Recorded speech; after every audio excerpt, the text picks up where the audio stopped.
નમસ્કાર મિત્રો, આજના આ બહુ મહત્વના લેક્ચરમાં જેણે તમને સ્પર્ધાત્મક પરીક્ષામાં નિઃશુલ્ક પાસ કરાવવાના સોગંદ લીધા છે એવો ધર્મેન્દ્ર કનાલે આપ સર્વનું હાર્દિક સ્વાગત કરું છું. મિત્રો, ઘણા સમયથી આપણે હવે સાથે છીએ. આપણી ચેનલ ઘણી બધી સરસ રીતે ગ્રો કરી રહી છે. તમે બધા ખૂબ સરસ રીતે ભણી રહ્યા છો. જે લોકો નવા છે એ કાયમ માટે આવે ત્યારે ચેનલને સબસ્ક્રાઇબ કરે, વિડીયોને લાઇક, જો ગમે તો વિડીયોને લાઇક કરે, અને જો એમ લાગતું હોય કે આમાંથી કંઈક યુઝફુલ જાણવા જેવું મળે છે તો તમારા મિત્રો સાથે આ ચેનલ છે એની લિંક, આ વિડીયોની લિંક એ શેર કરો. આપણે પહેલો જ વિભાગ છે એ સંવિધાન શરૂ કર્યો છે અને સંવિધાન શ્રેણીનો આજનો આ આપણો લેક્ચર, એમાં આપ સર્વનું હાર્દિક સ્વાગત છે. આજે આપણે આપણા દેશના સૌથી મોટા વડા, આપણા મહામહિમ, આ દેશના પ્રથમ નાગરિક એટલે કે રાષ્ટ્રપતિ ભાગ 1 એની ચર્ચા કરવા જઈ રહ્યા છીએ. મિત્રો, આ આપણો રેગ્યુલર લેક્ચર છે. મેં એવું કહ્યું હતું કે આપણે રાષ્ટ્રપતિની શ્રેણી શરૂ કરીશું, એ આ લેક્ચર નથી. એટલે કે રાષ્ટ્રપતિની શ્રેણી આપણે લાઈવ શરૂ કરવાના નથી. રાષ્ટ્રપતિની શ્રેણી આપણે છે એ અલગથી અપલોડ કરીને આખી મૂકશું, એક પ્લેલિસ્ટ બનાવીને. તો એ ચોક્કસથી એનો લાભ પણ તમે લેજો. અત્યારે આપણે રાષ્ટ્રપતિ ભાગ 1 આપણા મહામહિમ શરૂ કરીએ. શું મહત્વ છે આ દેશમાં રાષ્ટ્રપતિનું? ક્યાંથી આવ્યું રાષ્ટ્રપતિનું પદ? કેવી રીતે થાય છે રાષ્ટ્રપતિની ચૂંટણી? કોણ કોણ રાષ્ટ્રપતિની ચૂંટણીમાં ભાગ લઈ શકે? કોણ કોણ રાષ્ટ્રપતિની ચૂંટણીમાં ભાગ ન લઈ શકે? શું રાષ્ટ્રપતિને હટાવી શકાય ખરા? શું રાષ્ટ્રપતિની કોઈ લાયકાત હોઈ શકે? શું 100 વર્ષનો વ્યક્તિ રાષ્ટ્રપતિ બની શકે? આ અને આના જેટલા કેટલાય પ્રશ્નોના જવાબ તમને આ એપિસોડમાંથી મળશે. મિત્રો, અહીંયા એક ખાસ વિનંતી એ છે કે આપ જ્યારે આ જોઈ રહ્યા છો ત્યારે જરૂર લાગે નોંધ કરજો. બીજું, આપની બે વિનંતીને ધ્યાને લીધી છે. વિનંતી નંબર 1, ઘણા લોકો નવા હતા, એમણે કીધું કે સાહેબ તમે શરૂઆતમાં વિભાગ 1, વિભાગ 2 કરીને પ્રશ્નો લ્યો છો, મેમરી ટ્રીક લ્યો છો, એ અમે તો અગાઉ ભણ્યા નથી, તો અમારા માટે એ નકામું છે. તો એ વિભાગ તમે બધા જ પાછળ લઈ જાઓ તો અમને જે નવાને વધુ અનુકૂળતા આવે. તો એ ઘણા બધાએ રિક્વેસ્ટ કરી હતી. મને એવું લાગ્યું કે ભાઈ વાત તો સાચી છે, અને વળી પાછા આપણે કોઈક દિવસ વિડીયો મૂકવા હશે ક્યાંક, તો ત્યારે પણ આ પ્રશ્ન સવાલ જવાબ કરતા જે આ વચ્ચેનું કન્ટેન્ટ છે એ જ મહત્વનું છે. તો એ વસ્તુ ધ્યાને લીધી છે. બીજું, લાઈવમાં કંઈ ને કંઈ ગામડામાં તકલીફ રહેતી જ હોય છે, એટલે એના બદલે જો પ્રીમિયર આપીએ તો કેવું?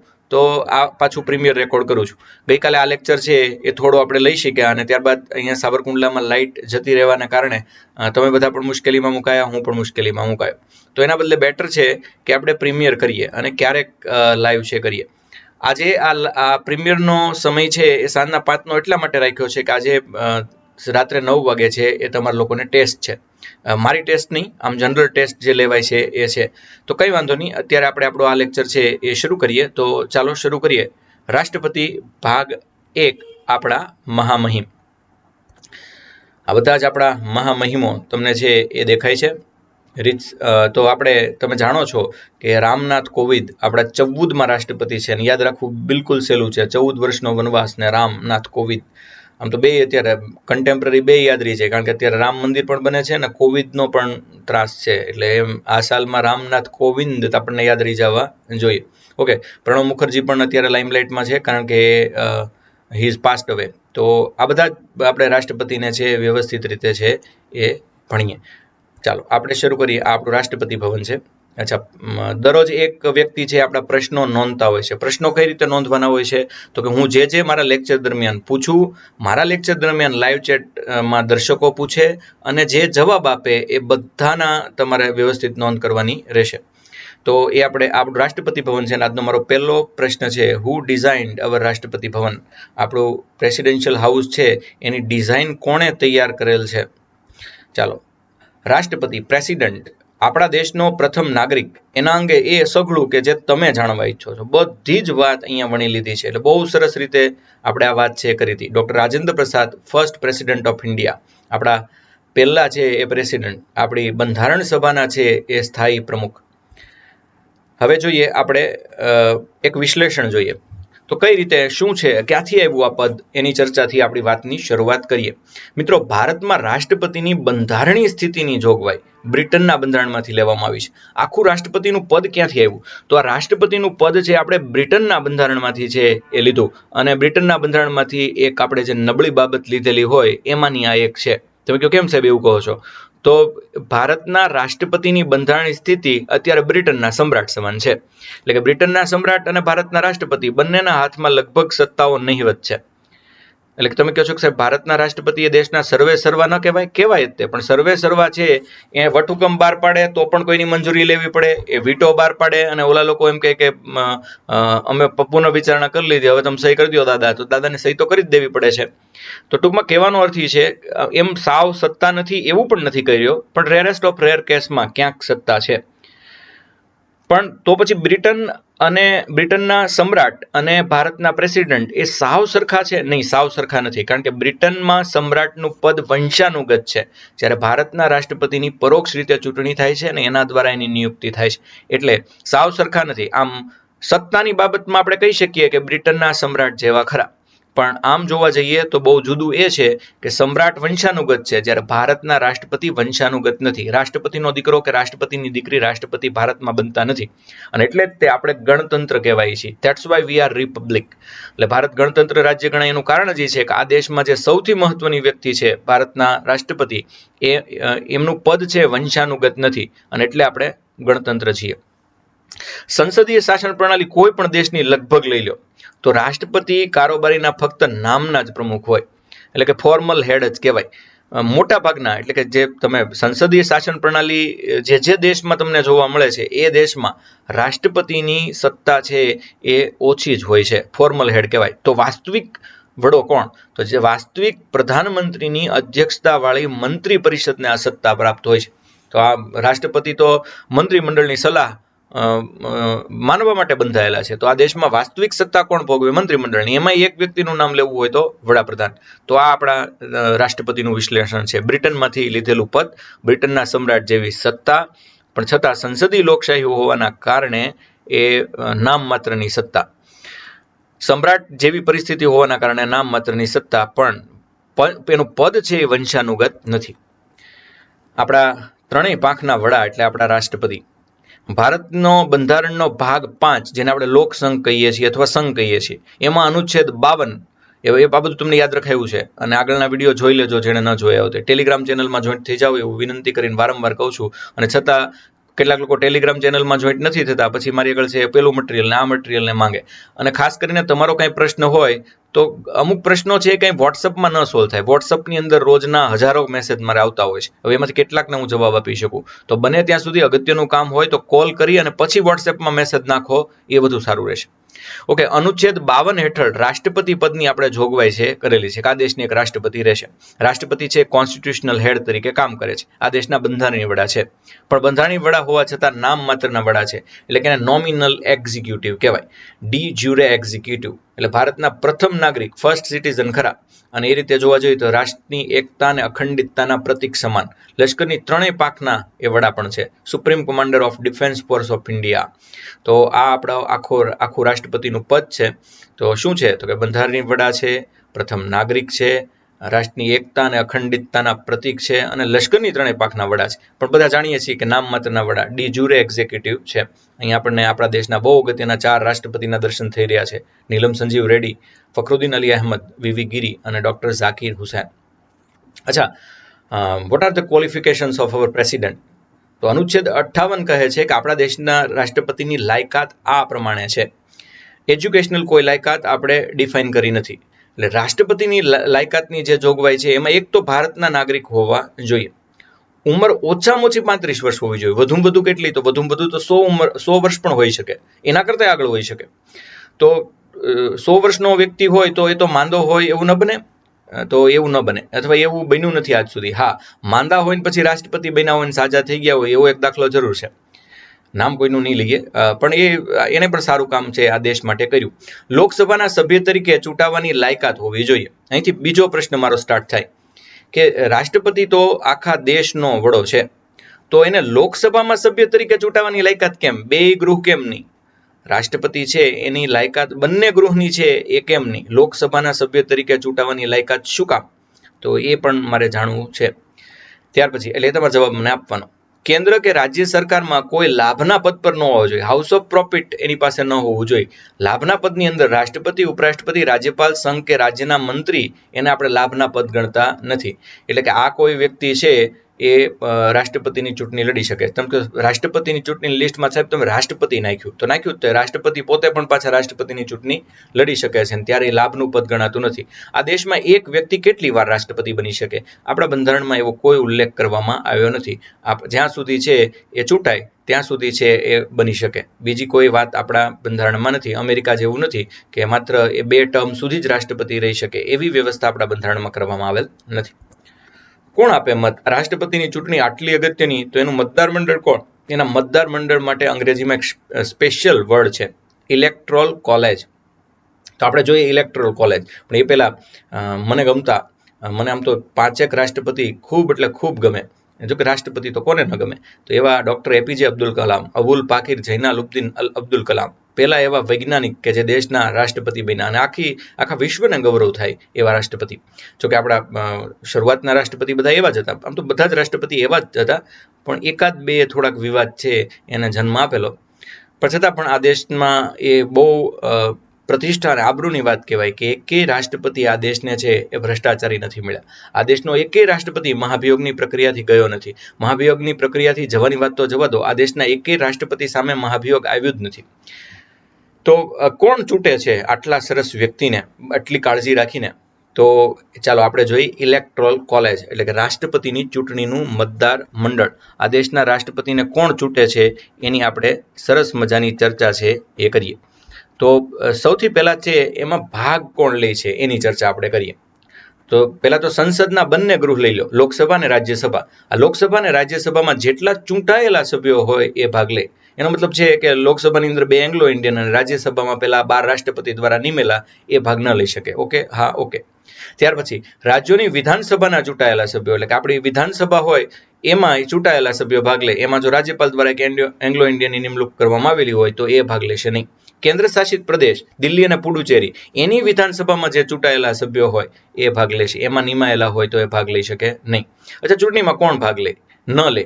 Not to participate in election કોણ? તો કે સંસદના 2 ગૃહના નિમાયેલા સભ્યો ભાગ લે નહીં. સંસદના શું કામ? ક્યાંય પણ નિમાયેલા સભ્યો ભાગ ન લે. એમ યાદ રાખી લો ને, બધે ચૂંટાયેલા ભાગ લે, નિમાયેલા ક્યાંય ભાગ ન લે. અને એમ અપવાદ કોણ? તો કે વિધાન પરિષદનો તો એકેય સભ્ય ભાગ ન લે. તો હવે એની ચર્ચા કરી લઈ. અચ્છા, નિમાયેલા કેમ લઈને ચૂંટાયેલા કેમ લઈને નિમાયેલા કેમ ન લે? તો નિમાયેલા તો રાષ્ટ્રપતિ દ્વારા નિમેલા છે, એની ચૂંટણીમાં એ વ્યક્તિ ભાગ લઈ શકે નહીં. એટલે કે મોસાળમાં જમણવારને પીરસનારમાં એવું અહીંયા રાષ્ટ્રપતિની ચૂંટણીમાં છે એ ચાલે નહીં. એક વાત. બીજી વાત, તો વિધાન પરિષદના તો ચૂંટાયેલા કેમ નથી ભાગ લેતા? તો વિધાન પરિષદના તો એટલા માટે ભાગ નથી લેતા કારણ કે આપણા રાજ્યોની વિધાન પરિષદ છે એમાં જે વ્યક્તિઓ છે એ તો બધા કેવા છે? તો કે એ બધી રાજ્યમાં વિધાન પરિષદ નથી. અને જો વિધાન પરિષદ આપણે જે રાજ્યોમાં છે એમના આપણે સભ્યોને મત આપવાની પેરવી કરીએ તો એ રાજ્યનું બળ છે એ ખૂબ જાજુ વધી જાય અને એ અસપ્રમાણતા છે એ કહેવાય. અને એટલે લીધે આપણે એવું કરતા નથી. તો આટલા યાદ રાખશું. મત કોણ આપે છે? તો કે બધા જ ચૂંટાયેલા સભ્યો એ મત આપે. મત કોણ ન આપે? તો કે નિમાયેલા સભ્યો વત્તા આખી વિધાન પરિષદ રાજ્યોની. આટલા મત ના આપી શકે. ચૂંટણી પ્રક્રિયા કઈ રીતે થાય? Election process. અહીં આપણા જ્ઞાની જેલસિંહ એ બહુ કડક રાષ્ટ્રપતિ કહેવાતા, તો એનો ફોટો આપ્યો છે અને ખૂબ આદરપાત્ર રાષ્ટ્રપતિ.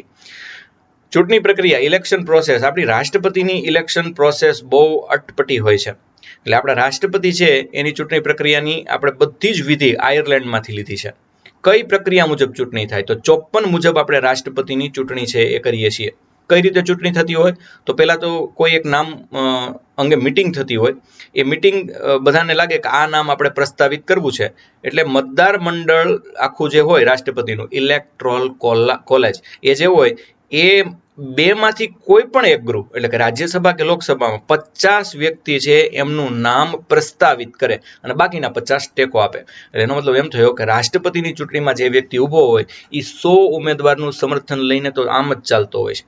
તો 100 ઉમેદવારનું સમર્થન લઈને ચાલતો હોય છે. એટલે કોઈ પણ ગૃહની અંદર 50 સભ્યો પ્રસ્તાવિત વત્તા 50 સભ્યોનો ટેકો, આટલાથી એનો પ્રસ્તાવ મુકાય. અચ્છા, પ્રસ્તાવ મુકાય એટલે ઉમેદવારે રિઝર્વ બેંકની અંદર, સરકારની બેંકની અંદર RBI, તો રિઝર્વ બેંક ઓફ ઇન્ડિયામાં 15,000ની સિક્યોરિટી ડિપોઝિટ જમા કરાવવાની રહે. હવે ઉમેદવારને કુલ મતના 6 ભાગના મત પણ ન મળે. એટલે માની લઈએ કે કુલ મત છે એ 600 છે અને ઉમેદવારને જો 100 મત પણ ન મળે તો એ ઉમેદવારના ડિપોઝિટ છે એ જપ્ત થાય છે. હવે આ જે મતદાર મંડળ આપણે હમણાં થોડીક વાર પહેલા મતદાર મંડળ જોયું, એ બધા છે એ મતદાન કરે, અને મતદાન છે એમાં ઉમેદવારને કેટલા મત મળે તો છે એ જીતે, અને ઉમેદવારને કેટલા મત ન મળે તો એ છે હારે કરતા એની ડિપોઝિટ જપ્ત થાય. તો જેટલા મત હોય એને ભાગ્યા 6 કરો તો 6 ભાગના મત પણ જો એને ન મળે તો એ છે હારતો હોય છે. અને 50% વત્તા 1, માનો કે આપણા ભારતમાં છે એ 10,000 મત માન્ય મત ગણીએ આપણે, 10,000 માન્ય મત હોય તો એના અડધા કરી નાખવાના એટલે 5,000, અને વત્તા 1 ઉમેરી દેવાનો એટલે 5,001 મત જેને મળે એ વિજેતા જાહેર થાય. અચ્છા, ન્યૂનતમ મત, આટલા મત તો મેળવવા જ પડે. એ કેટલા? તો કે પેલા કુલ માન્ય મત ગણવાના. કુલ માન્ય મતની નીચે કુલ પદ, રાષ્ટ્રપતિનું પદ કેટલું હોય તો કે 1 વત્તા 1 એટલે 2. હવે કુલ માન્ય મત માની લઈએ 10,000 છે, તો નીચે પદ રાષ્ટ્રપતિનું 1 ને એને વત્તા 1. આ રાજ્યસભાની ગણતરી આ જ રીતે છે. જો આ એકલ સંક્રમણની પદ્ધતિ છે એટલે એકડો જ લાગી જાય. એટલે કુલ માન્ય મતની નીચે 2 એટલે 10,000 ની નીચે 2 એટલે 5,000 ને વત્તા છેલ્લે 1 કરો તો 5,001.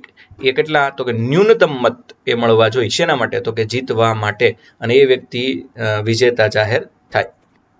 અચ્છા, હવે આ દેશમાં જેટલા રાજ્યો છે એની બધી જ વિધાનસભા છે એના સભ્યો, આમ જોઈએ તો હું ભૂલતો ન તો 4,120 જેવી સંખ્યા થાય. એ 4,120 જે ધારાસભ્યો છે એટલે કે વિધાનસભ્યો છે, MLA member of legislative assembly છે, એના મત મૂલ્યનું ગણિત પહેલા સમજીએ. એટલે મત કોણ કોણ આપી શકે? ચાલો, એક તો બે જ જાતની વેરાયટી હવે રહી. એક સંસદ, એમાં ચૂંટાયેલા, અને બધી જ વિધાનસભામાં ચૂંટાયેલા. પરિષદ તો આવતી નથી. તો પહેલા વિધાનસભાનું જોઈ લઈએ. વિધાનસભા છે એના એક વ્યક્તિનું મત છે એ કેટલા ગણાય? તો રાષ્ટ્રપતિની ચૂંટણીમાં વિધાનસભાના સભ્યોના મતનું આપણે મૂલ્ય જોઈએ. મુખ્ય વિધાનસભાના સભ્યના મતનું મૂલ્ય કેટલું રહેશે એ આપણે જોઈએ. તો કે પહેલા તો કોઈ પણ રાજ્યનું, જે રાજ્યનું તમારે વિધાનસભાના મતનું મૂલ્ય ગણવું હોય એ રાજ્યની વસ્તી પહેલા 1971માં કેટલી હતી એ તમારે શોધવી પડે. હવે માનો કે 1971માં ગુજરાતની વસ્તી હોય એ તમારે મૂકી દેવાની, અને એની નીચે ગુજરાત રાજ્યની વિધાનસભામાં કેટલા સભ્યો હોય છે ચૂંટાયેલા, નિમાયેલા હોય તો એ બાદ કરવાના, ન હોય તો કાંઈ સવાલ નથી. તો વસ્તીની નીચે એ દેશની વિધાનસભાના ચૂંટાયેલા સભ્યો મૂકવાના, ભાગાકાર કરવાનો, ગુણ્યા 1/1000. આ બધા રાજ્યોને લાગુ પડે. 1/1000 બધે આવશે. રાજ્યની વસ્તી નીચે રાજ્યની વિધાનસભાના સભ્યો ગુણ્યા 1/1000. આ એનું સૂત્ર. અચ્છા, હવે આપણે ગુજરાતનું ગણીએ. તો ગુજરાતની વસ્તી 1971માં 2,66,97,488 હતી. એને ભાંગ્યા 182 કરવાના, અને એને ગુણ્યા 0.001, કારણ કે 1/1000 એટલે 0.001 થશે. એટલે તમારો જવાબ આવશે 147, 147. એટલે ગુજરાતના એક વ્યક્તિ, એક વિધાનસભાના સભ્યનું મૂલ્ય 147 છે. એટલે માનો કે અમરીશભાઈ ડેર કે પ્રતાપભાઈ દુધાત કે પરેશભાઈ ધાનાણી છે એ મતપેટીમાં જ્યારે મત નાખે, અથવા એ જ્યારે છે, આમ તો મતપેટીની અંદર એમાં પ્રેફરન્સ આપવાના હોય બેલેટ પેપરની અંદર, તો એ પ્રેફરન્સ આપે 1 2 3 4 5 6 7, તો એના એકનો 147 મત પડ્યા કહેવાય, એક વ્યક્તિના. અચ્છા, ગુજરાતમાં કુલ MLA કેટલા? એકનું મત 147, તો કુલ MLA કેટલા? તો કે કુલ MLA 182, તો 83 માંડો. એકનું મૂલ્ય છે 147, તો 182 નું કેટલું? તો 182 ગુણ્યા 147 આવશે, અને એ રિઝલ્ટ આવશે 26,754. એટલે આખી ગુજરાતની વિધાનસભા મત આપવા જાય 182 જણા, અને મત આપીને આવે તો કુલ કેટલા મત એ પાડે? તો એ કુલ મત છે 182 પડે, પણ મૂલ્ય કેટલું થાય? તો કે 26,754 એનું મૂલ્ય છે એ થાય. હવે આ જ રીતે આનું આપણું ગુજરાતનું ગણ્યું 147 અને કુલ ગણ્યું 26,754. ગુજરાત આખી વિધાનસભાનું મૂલ્ય કેટલું? તો કે 26,754. એવી રીતે પંજાબ, રાજસ્થાન, એ બધાની ગણો, 4,120 ની ગણો, તો અહીંયા 31 રાજ્યોની મતના ગણતરી કરવામાં આવે. કેમ કે સાહેબ 31 રાજ્ય જ નથી, આમાં પુડુચેરી અને દિલ્હી ઉમેરેલું છે. તો એને પરિણામે 5,49,495 આખા દેશની જેટલી વિધાનસભા છે એમના બધાય કેન્ડિડેટનું મૂલ્ય કરી અને એનો સરવાળો કર્યો છે. એટલે 5,49,495 એ સમગ્ર દેશની વિધાનસભાનું મત મૂલ્ય આખો દેશ આવી ગયો. હવે ગુજરાતની કુલ વસ્તી 2,66,97,488 કેમ લખી સાહેબ? એ 1971ની વસ્તી ગણતરી પ્રમાણે હજી ચાલે છે, અને 2026 સુધી હજી આમ જ ચાલશે. અહીંયા KR નારાયણ ભારતના પહેલા દલિત પ્રેસિડેન્ટ છે આપવામાં આવ્યા, બહુ વિદ્વાન વ્યક્તિ છે એ ગણાય. તો આ તો ગુજરાતની વિધાનસભાનું જોયું, દેશની તમામ વિધાનસભાનું જોયું, પણ હવે સાહેબ સંસદનું બાકી, મેમ્બર ઓફ પાર્લામેન્ટનું જોઈ લઈએ. તો ચાલો, મેમ્બર ઓફ પાર્લામેન્ટના મતનું મૂલ્ય છે એ કેટલું ગણાય એ હવે આપણે જોઈએ. સંસદ સભ્યના મતનું મૂલ્ય સાવ સહેલું છે. તમામ વિધાનસભા દેશની હતી ને એના મતના મૂલ્યનો કુલ સરવાળો ઉપર મૂકો, જે તમે હમણાં જ કર્યો, જે તમે અહીંયા હમણાં જ કર્યો. જો આજે આવ્યો ને 5,49,495, અને એની નીચે આપણા સંસદના ચૂંટાયેલા સભ્ય મૂકી દો હાલના, અથવા ગમે ત્યારે જ્યારે જે પ્રમાણે આંકડો હોય તે પ્રમાણે મૂકવાના. તો અત્યારે આ પ્રમાણે જોઈએ તો એક સંસદ સભ્યના મતનું મૂલ્ય એટલે તમામ રાજ્યોના MLA ના મતનું મૂલ્ય અને છેદમાં કુલ MP. સમજાણું કે ન સમજાણું? એક સંસદ સભ્ય એટલે નારણભાઈ કાછડિયા રાષ્ટ્રપતિની ચૂંટણીમાં મત આપે તો એમના મતનું મૂલ્ય શું ગણાય? તો કે ભારત દેશની તમામ વિધાનસભાના મતનો મૂલ્યનો તમે હમણાં સરવાળો કર્યો, એની નીચે આપણા રાજ્યસભા અને લોકસભાના જેટલા સભ્યો ચૂંટાયેલા હોય એ આંકડો મૂકી દો અને ભાગાકાર કરી નાખો. તો કઈ રીતે સાહેબ થાય સમજાવો. 5,49,495 આ આંકડો આવ્યો હતો, એને ભાગ્યા 776 છે એ તમે કર્યા, એટલે જવાબ આવ્યો 708. તો એટલે કાલે હિરેનભાઈ જ કહેતા હતા કે સાહેબ ડિફરન્સ તો ન જ આવે ને, કે આ બાજુ એકવાર ગુણાકાર કરીએ એકવાર ભાગાકાર કરીએ એટલે છે એ લગભગ સમાન જ છે એ મૂલ્ય આવે. તો ભારતના કુલ MPના મતનું મૂલ્ય સંસદના એક સભ્યના મતનું મૂલ્ય ગુણ્યા સંસદના કુલ ચૂંટાયેલ સભ્ય. એટલે હવે નારણભાઈ કાછડિયા મત આપશે તો 708 એ મતનું મૂલ્ય કહેવાય. એક મતનું મૂલ્ય 708. આવા કેટલા જણા? તો કે આવા 776 જણા લોકસભા વત્તા રાજ્યસભાના ચૂંટાયેલા સભ્યોનો એ સરવાળો છે 776. તો 708 ગુણ્યા 776 કરો એટલે આખી સંસદનું મત મૂલ્ય આવે ને એ છે 5,49,408. ઓલામાં હતું 5,49,495. એટલે લગભગ રાજ્યસભા ને લોકસભા અને આખા દેશની વિધાનસભા આ બેયનું મત મૂલ્ય કેવું રહે? તો કે લગભગ સરખું છે એ રહે. હવે આપણે બેયનો સરવાળો કરી દઈએ. બેયનો સરવાળો સાહેબ 543 વત્તા 233 એમ 776 કેમ ગણ્યા? તો એટલા માટે કે 545 માંથી બે એંગ્લો ઇન્ડિયન બાદ કર્યા, અને ઓલામાં 233 વત્તા 12 છે એ કોણ બાદ કર્યા? તો 12 છે એ રાષ્ટ્રપતિ દ્વારા નિમેલા બાદ કર્યા, એટલે 776 સરવાળો થાય. હવે આખા દેશની વિધાનસભાનું મત મૂલ્ય કેટલું? તો કે 5,49,495. આખી સંસદનું મત મૂલ્ય કેટલું? તો કે 5,49,408. બેનો સરવાળો માંડીએ કેટલો થાય? 10,98,903. તો આ રાષ્ટ્રપતિનું કુલ મત મૂલ્ય થયું 10,98,903. સમજાય છે?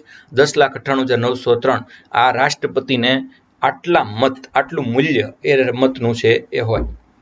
અચ્છા, હવે આગળ ચર્ચા કરીએ. બે શબ્દો વારંવાર રાષ્ટ્રપતિની ચૂંટણીમાં નહીં પણ આ દેશની કેટલી ચૂંટણીમાં આવ્યા કરે, અને મારા વિદ્યાર્થીઓ મને પ્રશ્ન પૂછ્યા કરે સાહેબ આ બે શબ્દ એકવાર કાયમ માટે સમજાઈ જાય એવું કરી દો ને. તો ચૂંટણીનો સિદ્ધાંત અને મતગણતરી. હવે રાષ્ટ્રપતિની ચૂંટણીનો સિદ્ધાંત બે છે, અને મતગણતરી કઈ રીતે થાય છે બહુ સરળતાપૂર્વક આજ તમને એમ ઘૂંટડે કોળિયો ખવડાવું છું. ગઈકાલે લેક્ચરમાં થોડુંક પેલું થયું હતું કે કોઈએ કહ્યું કે સાહેબ ગણતરીમાં કંઈક ભૂલ હોય એવું લાગે છે, કોઈએ કહ્યું કે સાહેબ રાષ્ટ્રપતિની તમે જે વાત કરો છો એ 5મા ને 6 ને 4. મેં બધા જ ડેટા ચકાસ્યા છે, કોઈ ક્યાંય મિસ્ટેક નથી. છતાં મને પ્રશ્ન પૂછવો હોય તો આઈ એમ હેપી ટુ હેલ્પ. ક્યાંય કોઈ મિસ્ટેક આમાં ક્યાંય છે નહીં. અચ્છા, પહેલો શબ્દ સમજીએ, સપ્રમાણ પ્રતિનિધિત્વ, પ્રપોર્શનલ રિપ્રેઝન્ટેશન. આ હવે સમજીએ, કારણ કે વારાઘડીએ ભારતની તમામ ચૂંટણીમાં આ પ્રપોર્શનલ રિપ્રેઝન્ટેશન એવો શબ્દ આવ્યા કરે. સપ્રમાણ પ્રતિનિધિત્વ શું છે? સપ્રમાણ પ્રતિનિધિત્વ તો પહેલા તો આ પદ્ધતિ સ્વીકારી. હું કામ સપ્રમાણ પ્રતિનિધિત્વ? ક્યાં છે સપ્રમાણ પ્રતિનિધિત્વ સાહેબ? સપ્રમાણ પ્રતિનિધિત્વ એટલે તો બધા સરખા હોય ને સપ્રમાણ પ્રતિનિધિત્વ કહેવાય. આમાં તો તમે છે એ ગુજરાતના વિધાનસભાના સભ્યનું મૂલ્ય આવ્યું એટલું પંજાબનું નથી આવવાનું, પંજાબનું આવ્યું એટલું બીજાનું નથી આવવાનું. તો સાહેબ આમાં ક્યાં સપ્રમાણ પ્રતિનિધિત્વ આવ્યું? તો સપ્રમાણ પ્રતિનિધિત્વ આપણે વસ્તી વિશેષના આધારે લીધું છે. એટલે સ્વાભાવિક રીતે દેશની વસ્તી અને ભાગ્યા છે એ આપણા વોર્ડ વાઇઝ આપણે નક્કી કરેલા એ વિધાનસભ્યોનો સરવાળો એ આપણે કરીએ એટલે એ દેશની વસ્તી આધારે મૂલ્ય છે એ નક્કી થાય. તો આપણે વસ્તી વિશેષને આધાર લીધો છે. પણ આપણે આવું હું કામ કર્યું? તો આ પદ્ધતિનો સ્વીકાર કરવાનો મુખ્ય ઉદ્દેશ એ છે કે ભારતમાં બહુસંખ્યકો પણ છે અને અલ્પસંખ્યકો પણ છે. એટલે ભારતમાં હિન્દુઓની વસ્તી ખૂબ વધારે છે, જ્યારે પારસી, જૈન, મુસ્લિમ આ બધા અલ્પસંખ્યકો છે એ ગણાય. તો અલ્પસંખ્યકોને પ્રતિનિધિત્વ કોઈ દિવસ ન મળે. જો સપ્રમાણ પ્રતિનિધિત્વ આપણે રાખીએ, દરેક રાજ્યમાંથી આટલા આટલા આટલા એમ નક્કી કરી લઈએ કે દરેક રાજ્યમાંથી 20 આપણે એમ ચાલો નક્કી કરી નાખ્યું. તો સ્વાભાવિક રીતે નાગાલેન્ડમાંથી 20 છે એ કોણ આવવાના? તો કે 20 એક જાતિના. એ તો ચાલો બરોબર છે, પણ સામા પક્ષે ઉત્તર પ્રદેશમાંથી 20 જણા આવે. હવે ઉત્તર પ્રદેશમાં વસ્તી વિશેષ કેટલી? તો કે પાર વગરની. તો એમાં એવું બનવાનું કે 20 તમે નક્કી કરી લો તો અમુક જાતિના વ્યક્તિ ક્યારેય ન આવી શકે. મેક્સિમમ કેટલા આવી શકે? તો કે મેક્સિમમ 20 આવી શકે. અને ત્યાં જ્ઞાતિ 20 કરતાં વધુ હોવાની, ધર્મ 20 કરતાં વધુ હોવે એવું બને તો ત્યાં પૂરતું પ્રતિનિધિત્વ ન મળે. એકાદ ચૂંટાય અને સામે ઓલા વધારે ચૂંટાય તો આ દેશમાં વળી પાછી જ્ઞાતિ આધારિત છે વૈમનસ્યનો જન્મ છે થાય. તો એટલે આપણે છે એ આ પદ્ધતિ છે એનો અમલ કર્યો છે. આ પદ્ધતિનો ઉપયોગ સામાન્ય રીતે બહુ સદસ્યીય ચૂંટણી ક્ષેત્રોમાં આપણે કરીએ છીએ. એટલે કે સપ્રમાણ પ્રતિનિધિત્વ બહુ સદસ્યીય ચૂંટણી ક્ષેત્રોમાં આપણે કરીએ. આ પદ્ધતિના માધ્યમથી મતદારો પોતપોતાના મતોની સંખ્યાના પ્રમાણમાં પ્રતિનિધિત્વ આપવામાં આવે છે. જ્યાં મત સંખ્યા વધારે, વસ્તી વધારે, ત્યાં સ્વાભાવિક રીતે પ્રતિનિધિત્વ વધારે, જેથી બહુમતીની સાથે સાથે અલ્પસંખ્યકોને પણ પૂરતું પ્રતિનિધિત્વ મળી શકે. દાખલા તરીકે આપણે એક વોર્ડ પાડ્યો છે ગુજરાતનો, એમ અમદાવાદનો એક સ્પેશિયલ વોર્ડ છે કે જ્યાં મુસ્લિમની વસ્તી વધારે છે. તો સ્વાભાવિક રીતે એ ત્યાંથી 5 ઉમેદવાર ભલે ઊભા રહેશે, પણ એ આવશે કોણ? તો કે આવશે એમનો ખરો પ્રતિનિધિ, જે ચૂંટણી પહેલાં લોકપ્રિય હતો એવા જ વ્યક્તિને લોકો પસંદ કરીને મત આપશે કે જેમને એ લોકો ઈચ્છતા હોય. તો અલ્પસંખ્યકોને પૂરતું પ્રતિનિધિત્વ મળે એને સપ્રમાણ પ્રતિનિધિત્વ કહેવાય. આપણું સપ્રમાણ પ્રતિનિધિત્વ વસ્તી વિશેષના આધારે છે. અને બીજું એક શબ્દ છે જે સાહેબ ક્યારેય અમને નથી સમજાતો, સિંગલ ટ્રાન્સફરેબલ વોટ. એટલે આમાં કઈ રીતે ચૂંટણી થાય ને કઈ રીતે મતગણતરી થાય એ આપણે હવે એકલ સંક્રમણી મત પ્રક્રિયા સમજીએ. સંક્રમણ એટલે શું? તો કે ટ્રાન્સફર. સિંગલ એક મત છે એ ટ્રાન્સફર થાય. કઈ રીતે? તો હવે આપણે એ જોઈએ. આપણે 5 મિનિટ માટે માની લો કે આપણી રાષ્ટ્રપતિની ચૂંટણીમાં 4 ઉમેદવાર ઊભા છે. એકનું નામ છે ક, ખ, ગ અને ઘ. આ 4 ઉમેદવાર ઊભા છે. હવે એને મત કોણ આપે છે? તેને મત 776 જણા આપે છે. અને ભારતની 31 વિધાનસભાના 4120 જણા છે એને મત આપે. હવે માન્ય મતોનું મૂલ્ય માની લઈએ કે 10,000 છે. માન્ય મતોનું મૂલ્ય જો 10,000 હોય તો ન્યૂનતમ કેટલા મેળવવા પડે? તો એનું સૂત્ર છે ન્યૂનતમ મત ઇઝ ઇક્વલ ટુ માન્ય મત છેદમાં છે કેટલા? તો કે છેદમાં 2 વત્તા 1.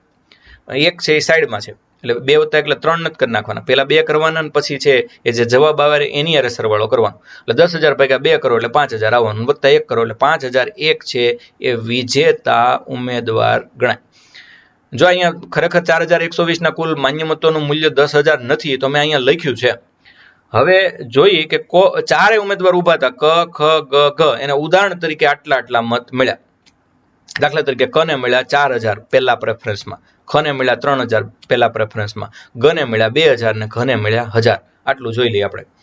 તો અહીંયા છે એ પહેલા ક્રમે જેને 4,000 મળ્યા, જેને 3, 2 ને 1 મળ્યા, એ કંઈ જોવાશે નહીં. શું કામ નહીં જોવાય? કારણ કે કોઈ છે વિજેતા નથી. આ જોવો તો એમાં કંઈ કોઈને છે એ માન્ય મત તો મળ્યા નહીં, ન્યૂનતમ મત તો મળ્યા નહીં. ન્યૂનતમ મત કેટલા હતા? 5,001. એટલે કોઈ વિજેતા ઠરતા નથી. એટલે હવે શું કરવાનું? તો હવે છે એમ સેકન્ડ પ્રેફરન્સ જોવાનો. સેકન્ડ પ્રેફરન્સમાં ઘને કંઈ મળ્યું નથી, જોઈ લો.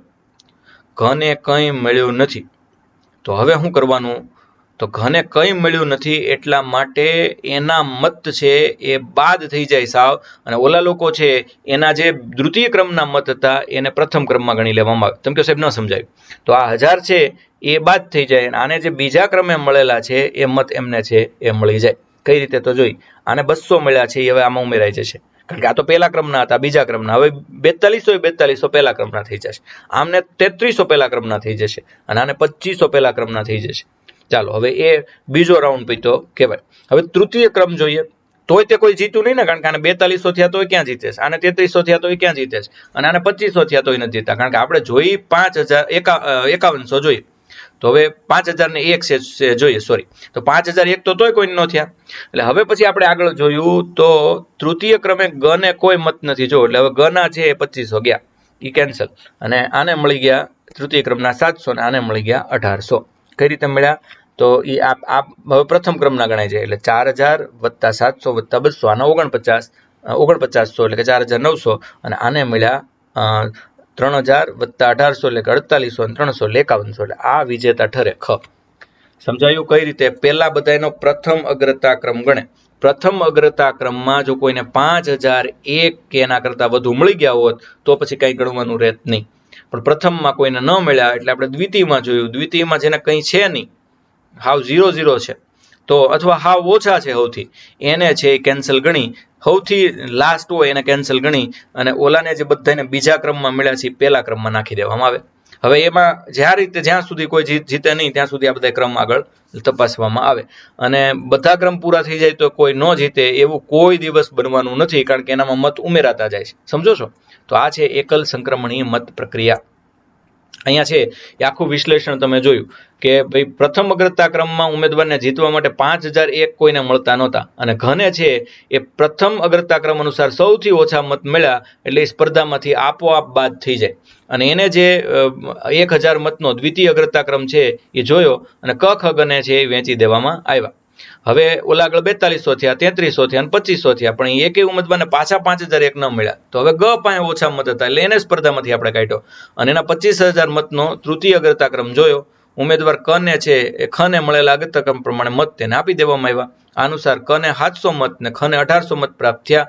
આમ એકને 4900 થયા અને એકને 5100 થયા, એટલે 5100 છે એ 5001 કરતા વધુ છે એટલે એમને વિજેતા જાહેર કર્યા. આ ફરીવાર આની સાથે સરખાવીને જોઈ લેજો.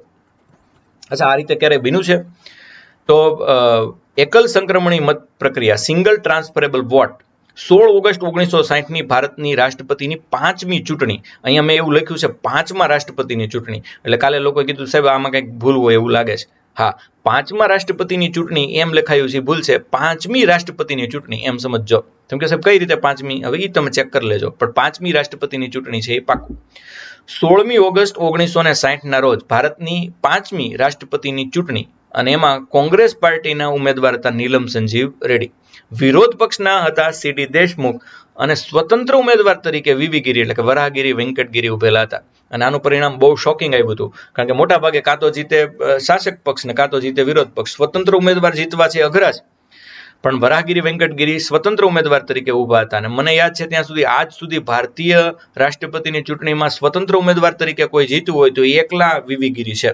આમાં બન્યું શું હવે જોઈએ. 16 ઓગસ્ટ 1960ની ભારતના રાષ્ટ્રપતિની 5મી ચૂંટણીમાં બધાને હતું કે નીલમ સંજીવ રેડ્ડી જીતશે, કારણ કે એ શાસક પાર્ટી એટલે કે કોંગ્રેસ પાર્ટીના ઉમેદવાર હતા. વિરોધ પક્ષના સીડી દેશમુખ પણ ઘણા બળુકા હતા, પણ જીતા વીવી ગિરી. કેમ એમ થયું તો ચાલો જોઈએ. આ પ્રમાણે કેમ આમ બન્યું. એકલ સંક્રમણીય મત પદ્ધતિ પ્રમાણે કુલ માન્ય મત કેટલા હતા?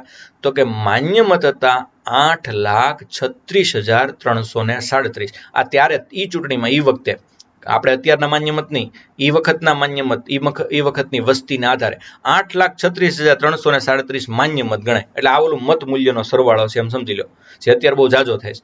એટલે હવે ન્યૂનતમ મત કેટલા મળવા જોઈએ? તો કે 8,36,337 છેદમાં 2 અને પછી જે આવે ભાગાકાર એને વત્તા 1. તો એમાં વીવી ગિરીને કેટલા મળ્યા? તો વીવી ગિરીને મળ્યા 4,01,515, એટલે કે લગભગ 48% જેવા મત પ્રથમ અગ્રતા ક્રમમાં મળ્યા. નીલમ સંજીવ રેડ્ડીને મળ્યા 3,13,548, જે પ્રથમ અગ્રતા ક્રમ તરીકે હતા. હવે જીતવા માટે તો 50% મત જોઈએ, જે 50% કોઈને મળ્યા નહીં, કારણ કે સૌથી વધુ મળ્યા વીવી ગિરીને, 48% હતા. 50% વત્તા 1 મત લટકાનો જોઈએ, એટલે 4,18,169 જે જોઈએ એટલા તો બેમાંથી એકેય પક્ષના ઉમેદવારને ન મળ્યા. તો હવે સીડી દેશમુખને કેટલા મળ્યા? તો સીડી દેશમુખ ત્રીજા ક્રમે હતા, 1,12,769. એટલે એ ટૂંકમાં હવે એ તો ગયા, એ નીકળી ગયા અને એના મત છે એ કોને વેચી દેવામાં આવ્યા? તો કે આ બંને ઉમેદવારને વેચી દેવામાં આવ્યા. એ અનુસાર ગણ્યું તો વીવી ગિરીને 18,562, જ્યારે નીલમ સંજીવ રેડ્ડીને છે 91,879 મત દ્વિતીય અગ્રતા ક્રમ તરીકે મળેલા એ પ્રથમ અગ્રતા ક્રમમાં ઉમેરી દીધા. હવે જીતવા માટે જરૂરી એવા 4,18,169 મતની સામે એ વીવી ગિરીના કુલ મતની સંખ્યા 4,20,077 થઈ ગઈ અને એટલે એમને ભારતના રાષ્ટ્રપતિ તરીકે વિજેતા જાહેર કર્યા. હું થયું ફરીવાર કહું, 3 ઉમેદવાર ઊભા હતા. કોંગ્રેસના છે નીલમ સંજીવ રેડ્ડી, વિપક્ષના સીડી દેશમુખ અને સ્વતંત્ર ઉમેદવાર વીવી ગિરી. એમાં વીવી ગિરીને મળ્યા 4 લાખ, નીલમ સંજીવ રેડ્ડીને મળ્યા 3 લાખ અને સીડી દેશમુખને મળ્યા 1 લાખ. આ પરિસ્થિતિ હતી. એટલે કોઈ ટૂંકમાં માન્યતા પ્રાપ્ત મત મેળવી શક્યું નહીં. માન્યતા પ્રાપ્ત મત એટલે 8,36,337 અને મેળવવા કેટલા જોઈએ? તો કે એને ભાગ્યા 2 વત્તા 1, એટલે કે કુલ મત કેટલા જરૂરી? તો કે 4,18,169 છે એ જોઈ. તો એટલા કોઈ ન મળ્યા. એટલે હવે સીડી દેશમુખના જે મત હતા 1,12,769 એ ઓલા બેને વેચી દીધા. એટલે કોને કેટલા મળ્યા? તો વીવી ગિરીને 18,562 મળ્યા અને નીલમ સંજીવ રેડ્ડીને 91,879 મળ્યા, કે જેને દ્વિતીય અગ્રતા ક્રમ કહેવાય. અને એટલે નીલમ સંજીવ રેડ્ડીને કુલ મત છે એ મળ્યા 4,18,169 અને નીલમ સંજીવ રેડ્ડી છે હાર્યા. વીવી ગિરીને કુલ મત થઈ ગયા 4,20,077 અને જોઈએ કેટલા? તો કે 418 જોઈએ, એટલે વીવી ગિરીને વિજેતા જાહેર કરવામાં આવ્યા. તો બહુ રસપ્રદ આખું ગણિત છે એ હોય છે. અને +1 રાજ્યસભા અને રાષ્ટ્રપતિની ચૂંટણી તમને નથી સમજાતી, પણ એમાં અઘરું કંઈ નથી. આ રીતે જ રાજ્યસભાની પણ ચૂંટણી થાય. આ એક લેક્ચર છે એ તમે ભરી લો એટલે તમને રાજ્યસભાની ચૂંટણી અને રાષ્ટ્રપતિની ચૂંટણી બંને છે એ ખ્યાલ આવી જાય. અચ્છા, હવે રાષ્ટ્રપતિની ચૂંટણી શા માટે પરોક્ષ મતદાનથી થાય? તમે વિચાર તો કરો કે આ દેશનો સૌથી મોટો વડો એ સહી કરે પછી જ ખરડો કાયદો બને, ફર્સ્ટ સિટીઝન ઓફ ઇન્ડિયા, અને છતાં એની ચૂંટણી તમે ન કરો, પરોક્ષ રીતે થાય. આ તો ખોટું ન કહેવાય? તો ખોટું ન કહેવાય એટલા માટે કે ઓલા 182 જણા મત આપે, ગુજરાતમાંથી કેટલા મત આપે? 182 જણા. અને માની લઈએ કે તમે પોતે મત આપતા હોય તો કેટલા જણા મત આપે? તો આખી ગુજરાતની વસ્તી એટલે કરોડો લોકો ભેગા થાય. 182 વર્સિસ કરોડો, અને એને અંદાજિત ખર્ચમાં હવે જો તમે કન્વર્ટ કરો તો ઓલામાં 182માં ખર્ચ ખૂબ ઘટી જાય અને ઓલામાં આંખ્યું પોળી થઈ જાય એટલો ખર્ચ આવે. તો ખર્ચ તો રાષ્ટ્રપતિની ચૂંટણીમાં થતો હોય તો થાય, જેમ સંસદમાં થાય છે, એટલે કે લોકસભાની ચૂંટણીમાં છે એ થાય છે, ધારાસભાની ચૂંટણીમાં થાય છે, આમાં કેમ નહીં? તો આમાં એટલા માટે નહીં કે પહેલાં તો એ જોઈ લઈએ કે આપણે આ પદ્ધતિ આયર્લેન્ડના બંધારણમાંથી લીધી છે. સંસદીય શાસન પ્રણાલી ભારત ફોલો કરે છે અને સંસદીય શાસન પ્રણાલીમાં રાષ્ટ્રપતિને શું હક છે? કાંઈ નહીં. ઔપચારિક પ્રમુખ છે, ફોર્મલ હેડ, સહી કરવા માટે છે દાદા બિચારા. તો હવે એની ચૂંટણી વાસ્તવિક શક્તિ તો એની પાસે કાંઈ છે નહીં. એટલે કદાચ નીલમ સંજીવ રેડ્ડી આવી જાય કે વીવી ગિરી આવી જાય, બહુ મોટો ફરક નથી પડતો. જુઓ ભાઈ, સારી જ વ્યક્તિ આવવાની છે, પ્લસ આ લોકો ચૂંટે, જે લોકો પ્રસ્તાવિત રાષ્ટ્રપતિ હોય એ બધાય પક્ષના કેવા હોય? બળુકા જ હોય. અને આમ જોવા જોઈએ તો ગમે એટલા બળુકા હોય, સીધી રીતે કાંઈ ફેર પડતો નથી, કારણ કે શક્તિશાળી તો મંત્રી પરિષદ છે. અને તો પછી આપણે આવી ચૂંટણીમાં કરોડો રૂપિયા ખર્ચીએ, અબજો રૂપિયા ખર્ચીએ, કરોડો જ નહીં અબજો રૂપિયા ખર્ચીએ, એ આપણા અર્થતંત્રને પોસાય નહીં. એટલે જે ખરેખર સહી કરવા માટે જ હોય તો રાષ્ટ્રપતિની ચૂંટણી આપણે બે રીત પસંદ કરીએ, એક સપ્રમાણ પ્રતિનિધિત્વ અને એક એકલ સંક્રમણીય મત.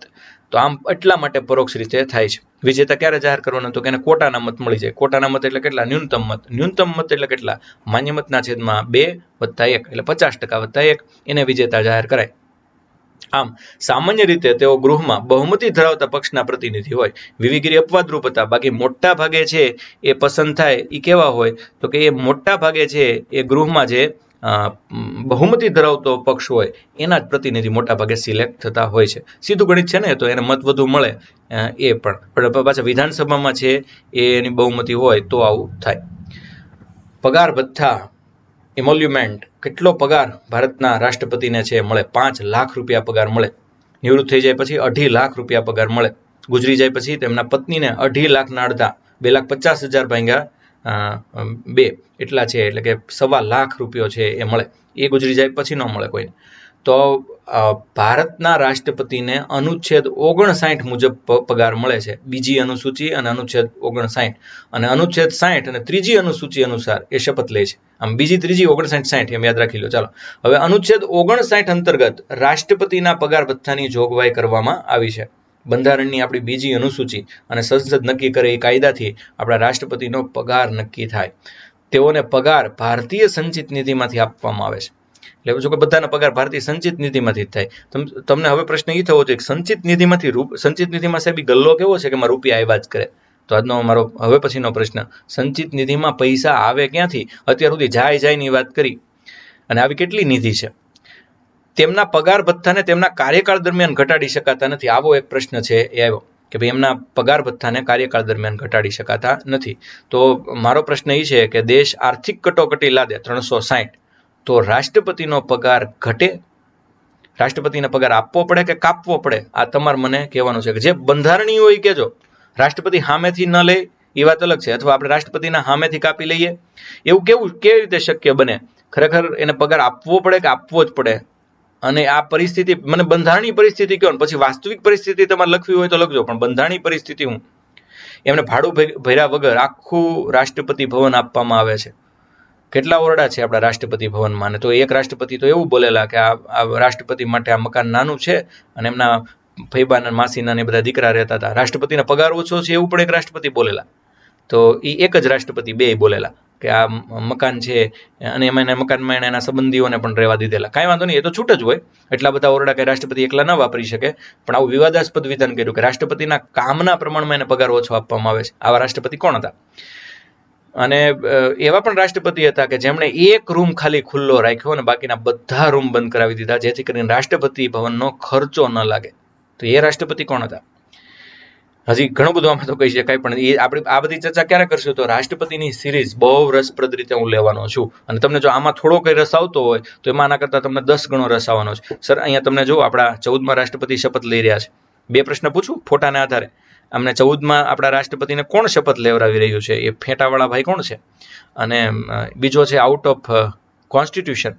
એ જે સરસ મજાના જે ફૂલો દેખાય છે એ પ્લાસ્ટિકના ફૂલ છે કે હાચા ફૂલ છે? અને હાચા ફૂલ છે તો શેના ફૂલ છે? એ તો આવડે તો જ. બંધારણનો નથી પ્રશ્ન, આનંદ માટે પૂછું છું. પણ બધી ખબર હોવી જોઈએ તમને. સબ ભૂમિ ગોપાલ કે સબ બંદર કે વેપારી તમારે બનવું પડે. આજે એવો જમાનો આવ્યો છે કે તમે એક વિષયમાં માસ્ટર હશો તો નહીં હાલે, તમે 4-5 વિષયમાં માસ્ટરી મેળવવી પડશે. ખેર, ઓકે. રાષ્ટ્રપતિ ભવન આખું મળે, 5 લાખ રૂપિયા પગાર, માસિક પગારના 50% પેન્શન, ને પછી એ ગુજરી જાય તો એમના પત્નીને એ 50%ના 50% એ પેન્શન. તો શપથ, 3જી અનુસૂચિ મુજબ રાષ્ટ્રપતિ શપથ લે અને એમાં પ્રતિજ્ઞાની જોગવાઈ કરવામાં આવી છે. સર્વોચ્ચ અદાલતના મુખ્ય ન્યાયાધીશ અને એમની ગેરહાજરીમાં સર્વોચ્ચ અદાલતના સૌથી વરિષ્ઠ ન્યાયાધીશ રાષ્ટ્રપતિને શપથ લેવડાવે. હવે મિત્રો, આપણી સંસદના અંગો કેટલા? તો કે 3. રાષ્ટ્રપતિ, રાજ્યસભા અને લોકસભા અનુક્રમે આમ. પહેલો ક્રમ રાષ્ટ્રપતિનો, બીજો ક્રમ રાજ્યસભા, ત્રીજો ક્રમ લોકસભા. હવે પરિવારનો કોઈ સભ્ય એમને શપથ નથી લેવડાવતો, અને સાવ બહારનો એટલે કે ન્યાયતંત્રનો વ્યક્તિ આવીને શપથ લેવડાવે એ તો યોગ્ય કહેવાય કે ન કહેવાય? એક વાત. બીજી વાત, તમે એમ જવાબ આપવાના હો કે ભાઈ રાષ્ટ્રપતિથી મોટું કોઈ સંસદમાં ગણાતું નથી, એટલે એમને શપથ એમના કરતાં કોઈ નાનો લેવડાવે તો ન ચાલે ને. તો હું કહીશ સરસ, વાહ, શાબાશ.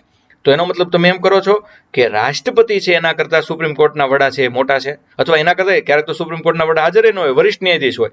તો તમે સુપ્રીમ કોર્ટના વરિષ્ઠ ન્યાયાધીશ અને સુપ્રીમ કોર્ટના મુખ્ય ન્યાયાધીશને રાષ્ટ્રપતિ કરતાં મોટા ગણો છો? હા કે ના?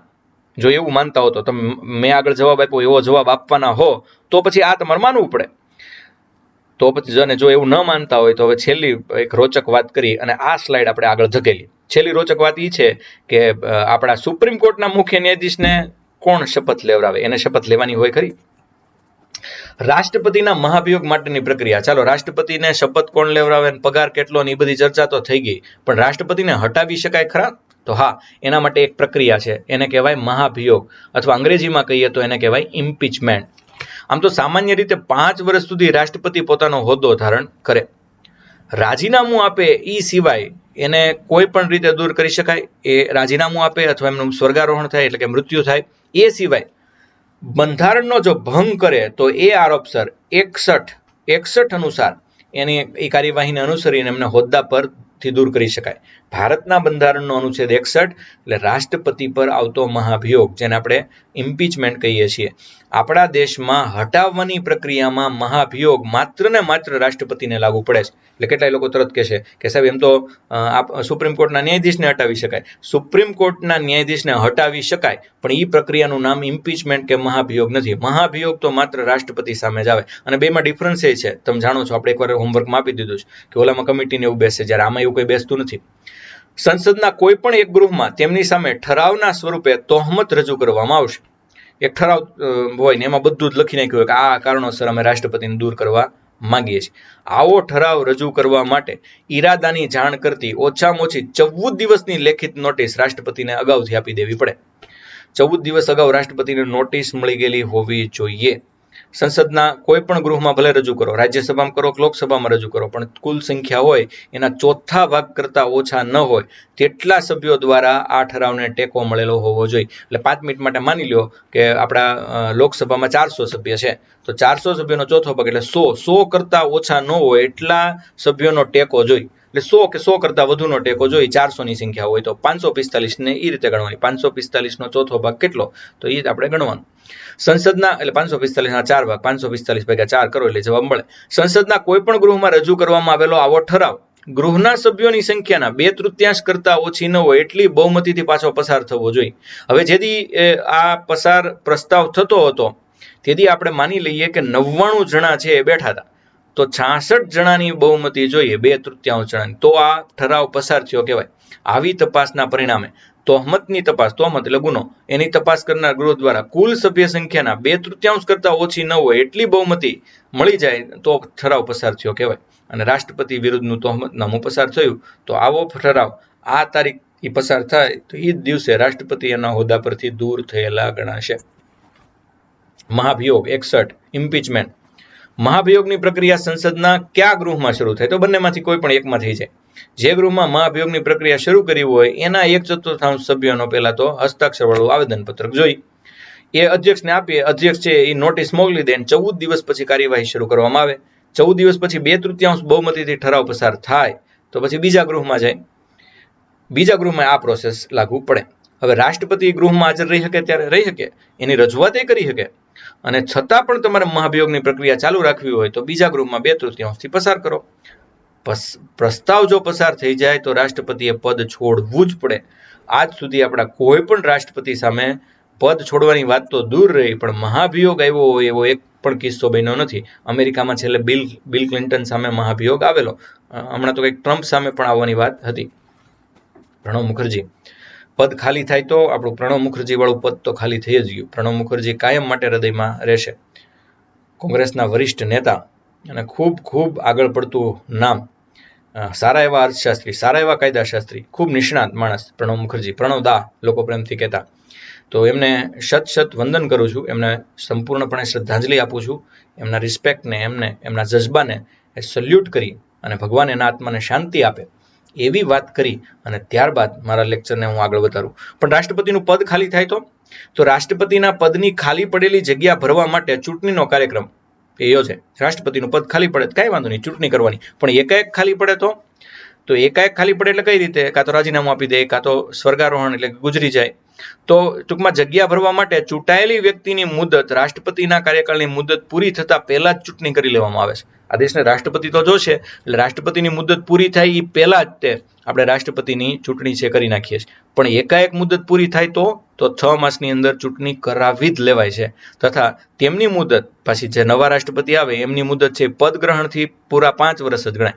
એટલે એક રાષ્ટ્રપતિ 4 વર્ષે છે એ ગુજરી જાય તો પછી તાત્કાલિક ચૂંટણી કરાવીને બીજા રાષ્ટ્રપતિ લાવો તો કંઈ 1 વર્ષ ન રહે, એ તો તારીખથી પૂરા 5 વર્ષ જ રહે. એ અનુચ્છેદ 62માં આ પદ ખાલી થાય તો શું જોગવાઈ એની વાત કરવામાં આવી છે.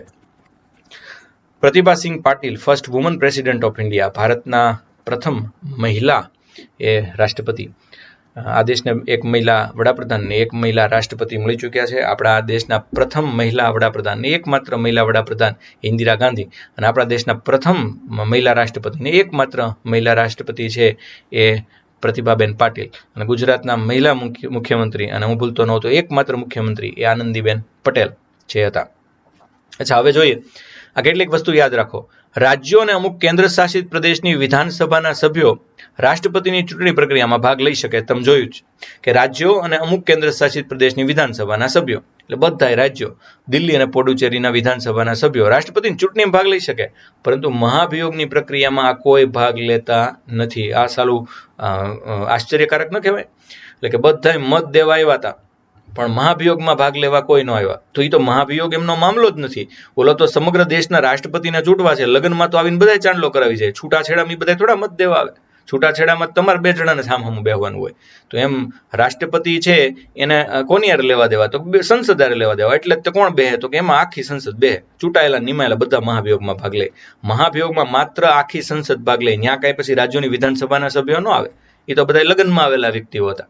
સંસદના નિમાયેલા સભ્યો રાષ્ટ્રપતિની ચૂંટણીમાં ભાગ લઈ શકતા નથી. શું કામ નથી લઈ શકતા? તો કે એ તો આપણે ચર્ચા કરી દીધી. પણ આ મહાભિયોગની પ્રક્રિયામાં પાછા ભાગ લે. એટલે સાવ સીધી વાત કરું તો જેને રાષ્ટ્રપતિ હારે લેવા દેવા છે એ મહાભિયોગમાં ભાગ લે. લેવા દેવા કોને? આખી સંસદને, નિમાયેલા ચૂંટાયેલા બધા મહાભિયોગમાં ભાગ લે. રાજ્યોને પછી કાંઈ લેવા દેવા નથી. એટલે રાજ્યો આખા બધા બાકાત થઈ જાય છે.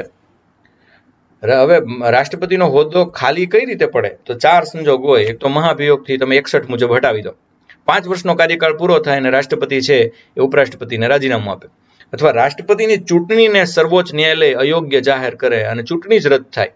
અચ્છા, એક બહુ રસપ્રદ બાબત ધ્યાને આવી છે કે માનો કે એક રાષ્ટ્રપતિ છે એ ચૂંટાયા અને એને કામ શરૂ કરી દીધું. એને કામ કર્યાને 45 દિવસ થયા અને કેસ શરૂ થયો કે ભાઈ રાષ્ટ્રપતિની ચૂંટણી છે એ વિવાદાસ્પદ હતી, એમાં ગણતરીમાં કંઈક લોચો છે. એટલે એની સમીક્ષા તો આ દેશમાં એક જ સંસ્થા કરી શકે. કઈ? તો કે એ આપણી સુપ્રીમ કોર્ટ. તો સુપ્રીમ કોર્ટ છે માનો કે સમીક્ષા કરીને એવું કીધું કે ના હા લોચો તો બરાબર છે અને રાષ્ટ્રપતિ તો રાષ્ટ્રપતિ નથી બનતા.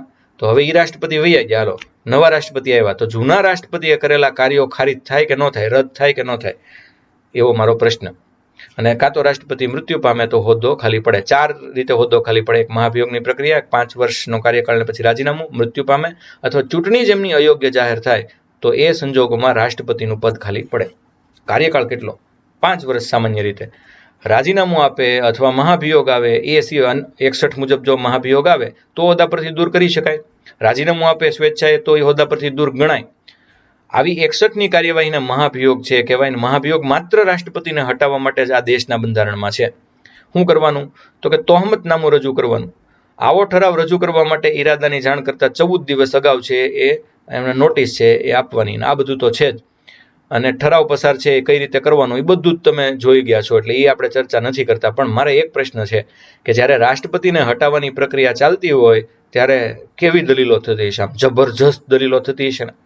ઓલા આમ બોલતા છે કે ધ્યાન સે દેખીએ શખ્સ કોણ, આણે આમ કર્યું છે, પછી ઓલા કહેતા છે ના ના એણે એમ નથી કર્યું. આવી ચર્ચાઓ થતી હશે ગરમા ગરમ. શું છે તમારો જવાબ? રાષ્ટ્રપતિનો કાર્યકાળ છે એ 5 વર્ષનો હોય છે.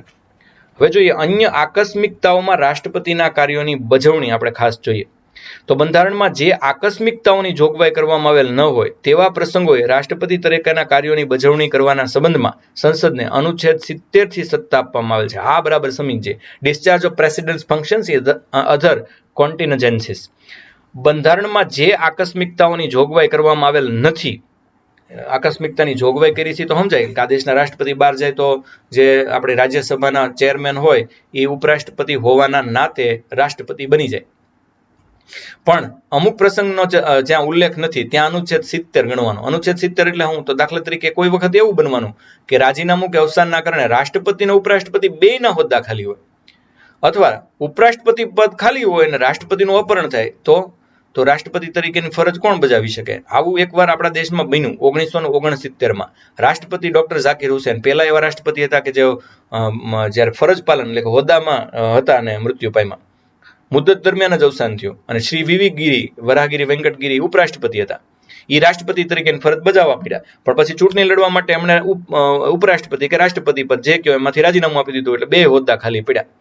તો સંસદે ત્યારે પ્રેસિડન્ટ એક્ટ 1969 પસાર કર્યો અને કાયદાની જોગવાઈ પ્રમાણે જ્યારે રાષ્ટ્રપતિ અને ઉપરાષ્ટ્રપતિ બેયનો હોદ્દો ખાલી હોય તો સર્વોચ્ચ અદાલતના મુખ્ય ન્યાયાધીશે અથવા તેમની ગેરહાજરી હોય તો વરિષ્ઠ ન્યાયાધીશ અથવા એ નક્કી કરે એમણે રાષ્ટ્રપતિ તરીકેની ફરજ બજાવવી પડે. અને તમે બધા જાણો છો કે આવી જ રીતે આપણા સર્વોચ્ચ ન્યાયાલયના એક તત્કાલીન મુખ્ય ન્યાયાધીશ એમ હિદાયતુલ્લાએ આ જ રીતે રાષ્ટ્રપતિની ફરજ બજાવેલી. નહીં આ વખતે આજે ઉદાહરણ આપ્યું ત્યારે જ એમણે આ ફરજ છે એ બજાવેલી.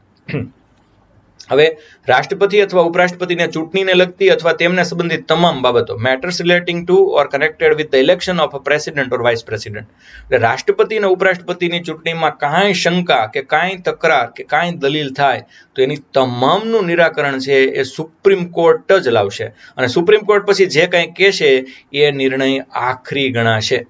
જો કોઈ વ્યક્તિની રાષ્ટ્રપતિ કે ઉપરાષ્ટ્રપતિ તરીકેની ચૂંટણીને સર્વોચ્ચ અદાલત એમ કહી દે ગેરકાયદેસર છે તો તે જ તારીખથી એ રાષ્ટ્રપતિ છે એના હોદ્દા પરથી કે ઉપરાષ્ટ્રપતિ એમના હોદ્દા પરથી છે એ દૂર થશે. પણ એમને બજાવેલા કાર્યો એ ગેરકાયદેસર ઠરતા નથી. એમણે જે કાંઈ કર્યું એ રાષ્ટ્રપતિના હોદ્દાની રૂએ જ કર્યું, એને ગેરબંધારણીય કે રદ ઠરાવી શકાતું નથી. મિત્રો સમજો, હમણાં જ પ્રશ્ન પૂછ્યો. આ બંધારણની જોગવાઈઓને આધીન સર્વોચ્ચ અદાલત રાષ્ટ્રપતિ અથવા ઉપરાષ્ટ્રપતિની ચૂંટણી અંગેની અથવા તેની સાથે સંબંધિત કોઈ પણ બાબતોમાં નિયમન કરી શકશે. હવે કોઈ વ્યક્તિ રાષ્ટ્રપતિ અથવા ઉપરાષ્ટ્રપતિની ચૂંટણી સામે અમારા આ પક્ષનો આ વ્યક્તિ હાજર નહોતો, કેટલી બેઠક ખાલી હતી, એના કારણસર વાંધો લઈ શકે નહીં. એટલે દાખલા તરીકે માન્ય મતનું મૂલ્યની બધું છે ને, પણ એમાં અમુક બેઠક ખાલી હોય તો લોકસભામાં તો એ વાંધો લઈ શકાતો નથી. અને સુપ્રીમ કોર્ટ જે નિર્ણય લે એની સામે પણ કોઈ પણ જાતનો વાંધો લઈ શકાતો નથી. મિત્રો, આપણે હવે જ્ઞાન ગોષ્ઠી તરફ છે એ જઈએ, એટલે કે તમારા અને મારા દ્વારા પૂછાયેલા સવાલના જવાબ. બહુ જાજા સવાલો તમે મને પૂછ્યા અને મેં તમને પૂછ્યા. તો આ 31મા ભાગમાં, એટલે સંસદનો પહેલો ભાગ હતો, એ દરમિયાન મેં ખૂબ પ્રશ્નો પૂછ્યા. તે દિવસે હું ખૂબ મૂડમાં હતો, એટલે આપણે જોઈએ બધા જ સવાલના જવાબ. ચાલો, પ્રશ્ન નંબર 1, સંસદની ડિઝાઇન તૈયાર કરનાર વ્યક્તિનું નામ જણાવો. આમ તો ગોજિયા રવિભાઈએ સરસ જવાબ આપ્યો, મયુરભાઈ ભાટિયાએ, પણ બે મિત્રોએ એક એક વ્યક્તિનું નામ કીધું, અને એમણે જેમનું નામ કીધું એ એડવિન લ્યુટિયન્સનું નામ છે એ કીધું, પણ હર્બર્ટ બેકરને એ લોકો ભૂલ્યા. અને રવિભાઈ તો સરસ માહિતી આપી કે મધ્યપ્રદેશના મુરેના પાસે જે 64 જોગણીનું મંદિર છે એમાંથી પ્રભાવિત થઈ અને આ ડિઝાઇન તૈયાર કરવામાં આવેલી. તો સરસ માહિતી બંને મિત્રોએ આપી. અને સંસદની ડિઝાઇન તૈયાર કરનાર બે બ્રિટિશ સ્થપતિ એડવિન લ્યુટિયન્સ અને હર્બર્ટ બેકર. ત્યારબાદ બીજો પ્રશ્ન હતો કે લોકો વડે, આમ તો આ પ્રશ્ન નહોતો, દેવાજભાઈ ડાંગર આ વાક્ય છે એને લખ્યું હતું લાઈવ ચેટમાં, મને ગમ્યું. લોકો વડે, લોકો દ્વારા, લોકો માટે ચાલતું શાસન એટલે લોકશાહી. પણ પછી મને યાદ આવ્યું, છોકરાઓ બોલે તો ખરા બધું, પણ એને ખબર છે કે આ કોણ બોલેલું? તો અબ્રાહમ લિંકન દ્વારા કોઈન કરવામાં આવેલું વાક્ય છે. ત્યારબાદ રાજ્યસભાને ઓલ્ડર હાઉસ કેમ કહેવાય? નિશાબેન હરખાણીને મેં આમ તો લાઈવ ચેટમાં જ જવાબ આપી દીધો, પણ લાઈવ ચેટ તો બધા પાછા વાંચતા હોય કે ન વાંચતા હોય. રાજ્યસભાને ઓલ્ડર હાઉસ એટલા માટે કહેવાય છે કે રાજ્યસભામાં જે વ્યક્તિ સિલેક્ટ થાય એને મોટા ભાગે અનુભવીને ચાન્સ આપવામાં આવે છે. જે 5 કે 6 ટર્મ સુધી ચૂંટાયેલા હોય એવા વ્યક્તિઓને ત્યાં મૂકવામાં આવે, એટલે ઓલ્ડર હાઉસને બુદ્ધિશાળીનું ગ્રુપ કહેવાય. જો કે આપણું ઓલ્ડર હાઉસ ધીરે ધીરે છે યંગર બની રહ્યું છે, કારણ કે આ વખતે રાજ્યસભાની અંદર 43 વ્યક્તિઓ એવા છે કે જે એક જ ટર્મ, પહેલી જ ટર્મમાં ચૂંટાઈને આવ્યા હોય, એટલે હવે આપણું ઓલ્ડર હાઉસ યંગર હાઉસ બની રહ્યું છે નિશાબેન, કારણ કે એમાં 43 વ્યક્તિઓ એવા એવા કે જે હજી એક ટર્મથી જ ચૂંટાણા હોય, એટલે એ બહુ કંઈ વૃદ્ધ નથી. ત્યાર પછી ચોથો પ્રશ્ન એવો હતો કે રાષ્ટ્રપતિ એ નિમેલા 12 સભ્યો હાલમાં રાજ્યસભામાં છે તો ખરા, પણ એ કોણ કોણ છે? પ્રતિકભાઈ બારીએ થોડો ઘણો સાચો જવાબ આપ્યો હતો, એટલે એમનું નામ મેં લખ્યું છે.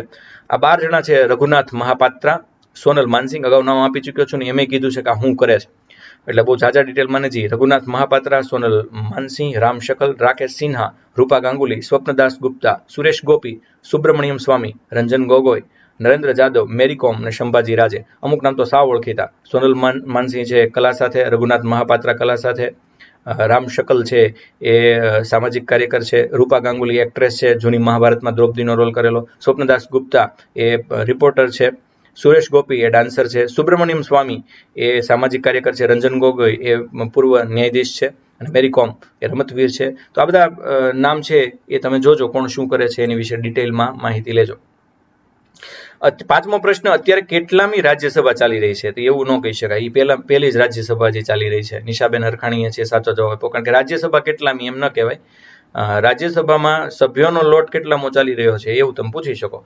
તો અત્યારે કેટલામી લોકસભા ચાલી રહી છે? તો એ જવાબ બધાને લગભગ આવડ્યો કે અત્યારે છે એ 17મી લોકસભા છે એ ચાલી રહી છે. ઘણા બધા લોકોએ સાચો જવાબ આપ્યો, આતિબેન આહિરથી લઈ અને ઘણા બધા એ છે એનો સાચો જવાબ આપ્યો.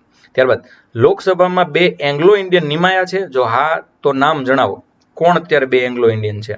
તો તમે બધા જ જાણો છો કે એંગ્લો ઇન્ડિયનની સંખ્યા ભારતમાંથી સાવ ઘટી ગઈ છે, અને એટલે આપણે છે 104માં સુધારાથી હવે એંગ્લો ઇન્ડિયન નિમતા નથી, કારણ કે જરૂર નથી, એમની વસ્તી બિલકુલ ઘટી ગઈ છે.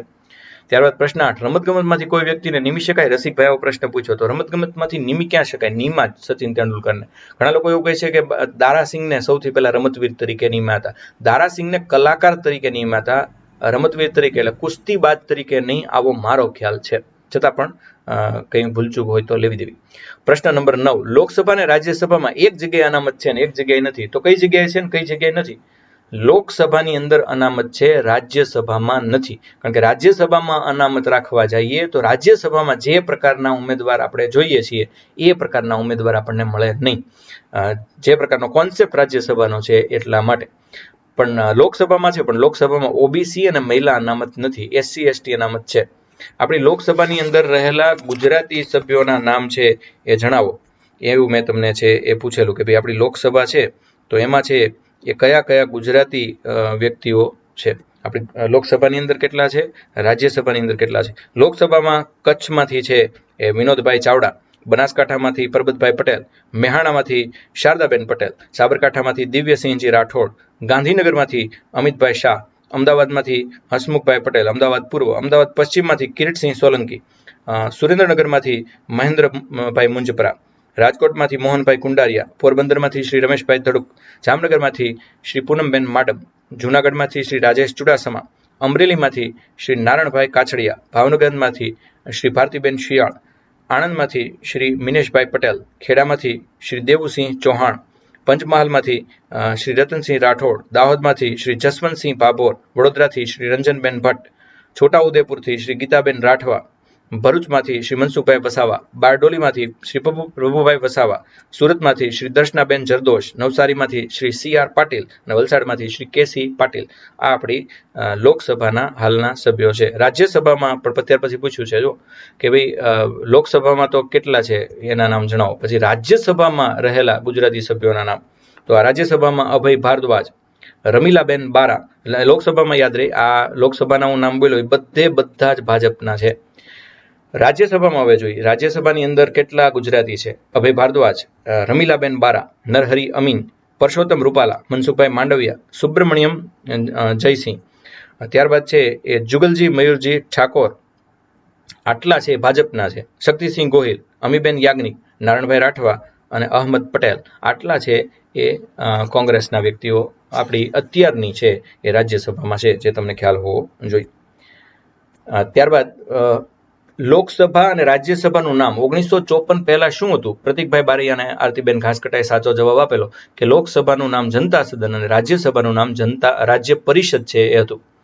દિલીપભાઈ ભરાડે લેક્ચર દરમિયાન પૂછેલો પ્રશ્ન, એંગ્લો ઇન્ડિયનની લાયકાત શું? એ તો એંગ્લો ઇન્ડિયનની લાયકાત તો એ જ હોય કે જે લોકસભાના સભ્યોની હોય, અને એમાં લાયકાત તો ક્યાં ઉંમર જ જોવાની છે ને, અને એ ટૂંકમાં જીતેલા ન હોય, નિમેલા હોય.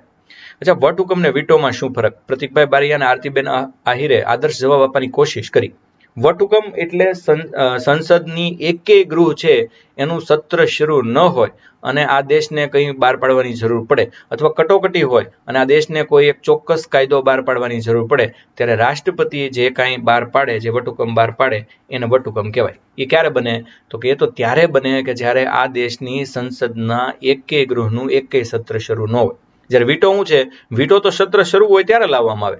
વીટો એટલે રાષ્ટ્રપતિની ખરડાને ઉપર સહી કરવાની અથવા પાછો મોકલવાની અથવા પોતાની પાસે રાખી લેવાની સત્તા. બેમાં બહુ ફરક છે. વટહુકમ છે એ શેની ઉપર બહાર પડી શકે? વટહુકમ કોઈ પણ યાદી ઉપર બહાર પડી શકે. વટહુકમ એટલે એક જાતનો કાયદો, અને વીટો એટલે કાયદાને અટકાવવા કે કાયદાને સમર્થન આપવા રાષ્ટ્રપતિ દ્વારા છે એ વાપરવામાં આવેલી સત્તા. આ એનો સાચામાં સાચો આદર્શ જવાબ છે. ત્યારબાદ કઈ સમિતિના અધ્યક્ષ વિપક્ષના નેતા હોય છે? આવો પરેશભાઈ નગવાડિયા છે એમને સાચો જવાબ આપ્યો. કઈ સમિતિના નેતા વિપક્ષના નેતા હોય છે? તો જાહેર હિસાબ સમિતિ એના નેતા છે એ પરેશભાઈ વિપક્ષના નેતા હોય. પરેશભાઈએ છે એટલે મને ખ્યાલ છે અંદાજ સમિતિ લખ્યું, એ અંદાજ સમિતિ નથી. ત્યારબાદ લેખાનુદાન અને પ્રત્યાયુદાન એટલે શું? તો લેખાનુદાન એટલે એડવાન્સ, ઉપાડ. એટલે માનો કે અત્યારે બજેટ આવ્યું અને ગયા વર્ષના બજેટના પૈસા ખાલી થઈ ગયા અને નવા વર્ષના બજેટમાંથી અગાઉ પૈસા જોતા હોય તો એને લેખાનુદાન છે એ કહેવાય. એટલે બજેટ રજૂ થાય એને તરત જ બજેટ વહેલું રજૂ થઈ જાય અને આપણું નાણાકીય વર્ષ છે મોડું શરૂ થાય, તો નાણાકીય વર્ષથી બજેટ લાગુ પડે, પણ એ પહેલા 1 મહિનો અગાઉ કે 2 મહિના અગાઉ બજેટ બહાર પડી ગયું હોય તો એ બજેટને પૈસા તો જોઈએ ને ત્યારથી જ તો અમલમાં મૂકવા માટે, તો એડવાન્સ પૈસા લે અને સરકાર છે એ સંસદ આગળથી એડવાન્સ પૈસા માંગે, એને લેખાનુદાન કહેવાય. અને પ્રત્યાનુદાન એટલે બ્લેન્ક ચેક. એટલે આ દેશમાં યુદ્ધ થયું હોય, આ દેશમાં કોરોના આવ્યો હોય, ત્યારે સરકારને પૈસા જોતા હોય અને ઓલા બજેટના ખલાસ થઈ ગયા હોય, વપરાઈ ગયા હોય, તો બ્લેન્ક ચેક અને એ ફટાફટ આપી જ દે, કોઈ પણ ના પાડે નહીં. ઓલામાં ચર્ચા થાય લેખાનુદાનમાં, ખરેખર પ્રત્યાનુદાનમાં ચર્ચા કરવી જોઈએ નહીં. પ્રશ્ન 16, મંત્રીમંડળ લોકસભાને જ કેમ જવાબદાર? પરેશભાઈ નકવાડી, આરતીબેન આહિર, મૌલિકભાઈ જોશીએ સાચા જવાબ આપ્યા. મંત્રીમંડળ લોકસભાને એટલા માટે જવાબદાર કે આ દેશની સરકારી લોકોને જવાબદાર હોય કે રાજ્યોને જવાબદાર હોય? તો લોકોને જવાબદાર, કારણ કે લોકશાહી છે અને એટલે લોકસભાને જવાબદાર. રાજ્યસભા સાથે એમને સીધી રીતે કંઈ લેવા દેવા નથી. પ્લસ બધા કાયદા છે એ લોકસભામાં ઘડાય છે, એ મૂકે છે લોકસભામાં, લોકસભા પસાર કરે છે. આ દેશનું પ્રથમ ગૃહ છે એ બધી જ રીતે હાઉસ ઓફ પીપલ છે, અને એટલે છે લોકશાહીની રૂએ એ મંત્રીમંડળ લોકસભાને જવાબદાર હોય છે. ત્યારબાદ પ્રશ્ન 17, સામાન્ય નાગરિક લોકસભામાં બેસી શકે? હા, પરમિશન લઈ અને તમે રાજ્યસભા, લોકસભા, વિધાનસભા, વિધાન પરિષદ ગમે ત્યાં બેસી શકો છો, પણ તમારી ઉંમર 10 વર્ષ કરતાં વધુ હોવી જોઈએ અને એના નિયમ પ્રમાણે વર્તવું પડે. એ નિયમ વંચાવીને જ તમને અંદર મોકલે છે. આરતીબેન આહિર ને સોલંકી VM છે એ આ પ્રશ્ન પૂછેલો અથવા જવાબ આપેલો પૂછેલો. ત્યારબાદ પ્રશ્ન 18, રજૂઆત છતાં વિધાનસભ્ય કામ ન કરે તો કોઈ લીગલ એક્શન લઈ શકાય? મીરાબેન બોરીસાગર, આમ તો તમે કોઈ લીગલ એક્શન ન લઈ શકો. લીગલ એક્શન કામ નથી કરતા એવું તમે સાબિત જ ન કરી શકો પહેલા તો, કારણ કે ઓન પેપર તો એ થઈ જ ગયું હોય. છતાં પણ કોઈ કામ નથી થતું તો તમે ફરિયાદ જરૂર કરી શકો, પણ લીગલ એક્શન એટલે કે તમે એને ગુનામાં છે એ આરોપિત અમસ્તા પણ ન કરી શકો અને અમસ્તા પણ ન કરી શકો. 2 વાર અમસ્તા, હું અમસ્તા નથી બોલ્યો, સમજો. ત્યારબાદ પ્રશ્ન 19, શપથની અનુસૂચિ કઈ? તો એ બધાને આવડ્યું. શપથની અનુસૂચિ છે એ બધા જ આપ બહુ સારી રીતે છે જાણો છો ને, હમણાં જ આપણે લીધી. એટલે કે શપથની અનુસૂચિ છે 3 છે. નિશાબેન હરખાણી, મયુરભાઈ ભાટિયા, દેવતભાઈ ડાંગર, દિલીપભાઈ ભરાડ અને વસરા આરતીબેન, એ બધાએ છે એ સાચો જવાબ છે એ આપ્યો શપથની અનુસૂચિનો. બજેટ કોણ બહાર પાડે એવું દેવતભાઈ ડાંગરે પૂછ્યું. બજેટ છે નાણાં મંત્રાલય બનાવે, એમાં ઘણા બધા તજજ્ઞો બેઠા હોય અને એ બધા બનાવે, નાણાં મંત્રી છે એ આ રજૂ કરે. અચ્છા, અહીંયા વચ્ચે એક વધારાનો પ્રશ્ન પૂછું કે અત્યાર સુધી સૌથી વધુ બજેટ રજૂ કરનાર કોણ ને કેટલી વાર એમણે બજેટ છે એ રજૂ કર્યું. ત્યારબાદ હજી આગળ છે પ્રશ્ન નંબર 21, લોકસભાની જેમ રાજ્યસભા અને વિધાનસભામાં પણ બેસી શકાય? આરતીબેન આહિરનો પ્રશ્ન. હા, હમણાં જ જવાબ આપ્યો. રાજ્યસભાની વિધાનસભામાં પણ બેસી શકાય. પ્રશ્ન 22, ખરડા ઇંગ્લિશમાં બહાર પડે કે ગુજરાતીમાં? દેવતભાઈ ડાંગર, ખરડા છે અંગ્રેજીમાં બહાર પડે, કારણ કે ટર્મિનોલોજી એમાં અનુકૂળ આવે, પછી તર્જુમા થાય, ટ્રાન્સલેશન થાય. પ્રશ્ન 23, પાર્ટી વાઇઝ અલગ અલગ સચેતક હોય કે કોંગ્રેસ અને ભાજપના સચેતકના નામ આપો? તો દેવભાઈ માડમે થોડી કોશિશ કરેલી, એમનો એકાદ જવાબ સાચો પણ હતો, પણ સંપૂર્ણપણે કોઈ સાચો જવાબ નથી આપી શક્યો. ચાલો આપણે જોઈ, પેલા ભાજપના છે એ આપણે બંને સચેતક જોઈ લઈ. તો ભાજપે તો હમણાં જ છે એ નિયુક્ત કર્યા અને આપ બધા જાણો છો કે લોકસભાની અંદર, રાજ્યસભાની અંદર શિવ પ્રતાપ શુક્લા એ એમ આપણા છે એ સચેતક છે કોના? ભાજપના. ત્યારબાદ લોકસભામાં રાકેશ સિંહ છે, હમણાં અર્જુન રામ મેઘવાળની જગ્યાએ એવા. અને કોંગ્રેસના છે એ એક રણવીરસિંહ બિટ્ટુ એ લોકસભામાં છે અને એના રાજ્યસભામાં ભુવનેશ્વર કોટિલા હતા, પણ જમ્મુ કાશ્મીરમાં જે 370નો કોંગ્રેસે વિરોધ કર્યો એ ભુવનેશ્વર કટીલાને ન ગમતા એમણે કોંગ્રેસમાંથી રાજીનામું પણ આપી દીધું અને એ ભાજપ સાથે જોડાઈ પણ ગયા.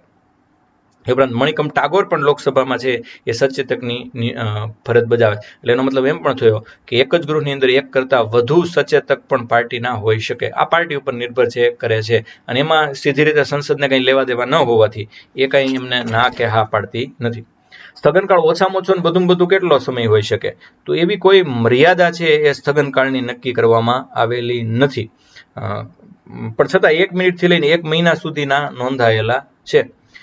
પ્રશ્ન 25, વૈશાલીબેન સોજિત્રાએ પૂછ્યો તો રાજ્યસભા કાયમી ગૃહ છે ને? બિલકુલ કાયમી ગૃહ છે, એમાં કોઈ શંકાને સ્થાન નથી. પ્રશ્ન નંબર 26, અમેરિકામાં પંગુ સત્ર કેમ સામાન્ય બાબત છે? તો હવે બને કેવું કે કોઈ પણ સભ્યનો છેલ્લો કાર્યકાળ હોય ને, નોકરી લ્યો કે આ સંસદની વાત લ્યો, તો છેલ્લો સમય એવો હોય કે ત્યારે એના હાથમાં સત્તા હાવ ઓછી હોય અને બને તો એ ઓછું જ કામ કરવાનું પસંદ કરે, કારણ કે છેલ્લો સમય નિવૃત્તિકાળનો બધા છે આરામથી પસાર કરતા હોય અને આરામથી પસાર કરતા હોય ત્યારે કેટલીક વખત કેટલીક બાબતોમાં એ નિર્ણય પણ ન લઈ શકતા હોય. એટલે અને જેને ખબર છે કે હવે મારી મુદત પૂરી થાય પછી હું સિલેક્ટ નથી થવાનો, તો એ નવું કામ હાથમાં લેતા નથી.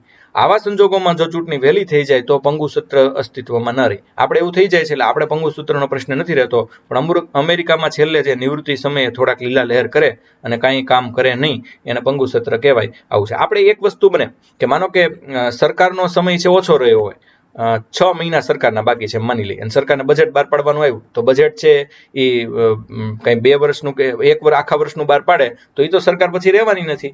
અને ઓલી સરકાર છે એ બીજી સરકાર આવશે, આ સરકારનું બજેટ ચલાવે કે ન ચલાવે? ન ચલાવે, તો ચોખ્ખી વાત છે. એટલે આ સરકાર છે કોઈ મોટી જાહેરાતો ન કરે, અને મોટી જાહેરાત કરે તો ઓલા માને નહીં. એટલે આપણે બજેટની અંદર પંગુ સત્ર હોઈ શકે, બાકી આમ પંગુ સત્ર હોતું નથી. ત્યારબાદ હવે જે ભાગ 2 વખતે મેં પ્રશ્નો પૂછેલા એની ચર્ચા આપણે કરીએ. સર, તમે સિવિલ સર્વિસની પ્રિપરેશન કરાવો છો? વૈશાલીબેન સોજિત્રા, આપણે સિવિલ સર્વિસ માટે બહુ સરસ સ્પર્ધાઓ અહીંયા સાવરકુંડલામાં 2 કરી. Super brain of Savarkundla part 1, super brain of Savarkundla part 2, SBOS 1, SBOS 2. તો એમાં આપણે સુપર બ્રેન ઓફ સાવરકુંડલામાં જે વિનર થયા એ જ કોમલબેન પ્રવીણભાઈ ગણાત્રા, એ મહિલા IAS છે એ બન્યા, અને આપણે ખૂબ એનું ગૌરવ છે એ લઈએ છીએ. એટલે હું પ્રિપરેશન કરાવડાવું છું, પણ મને એવું લાગે કે આ વિદ્યાર્થી છે એ સિવિલ સર્વિસની પરીક્ષા પાસ કરી શકે એમ છે, હું એને જ ગાઈડન્સ છે એ આપું છું.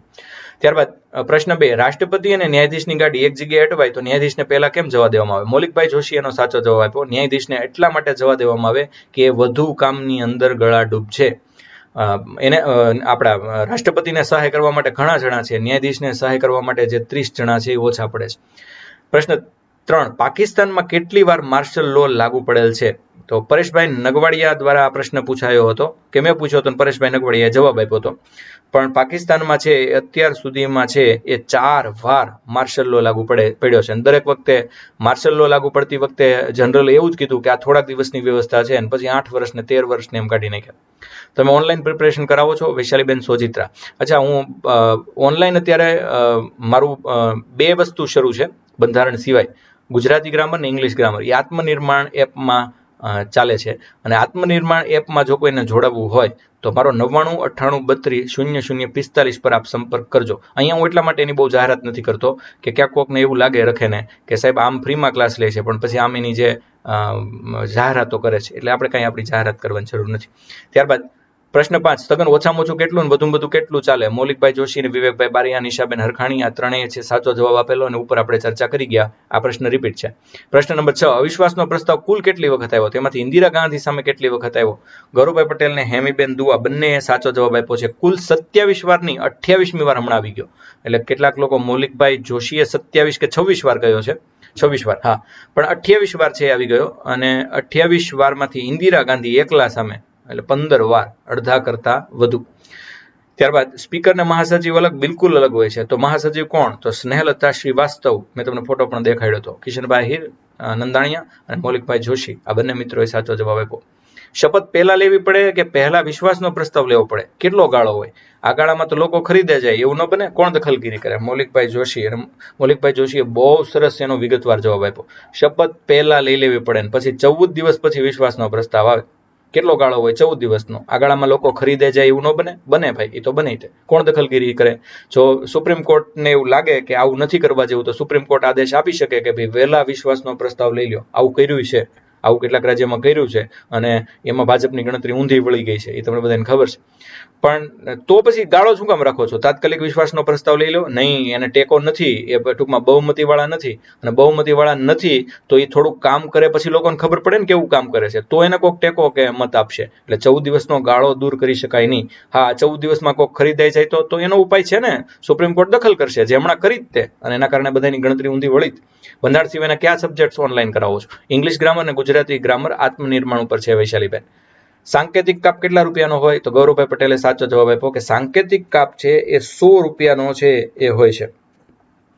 ત્યારબાદ ગિલોટીન એક સજા, મૃત્યુની એક સજા કે જેમાં વ્યક્તિનું માથું કાપી નાખવામાં આવે, એ કયા દેશમાં આપવામાં આવે છે? ફ્રાન્સમાં આવી સજા આપવામાં આવે છે. જ્યારે મેં કહ્યું હતું એ જ છે.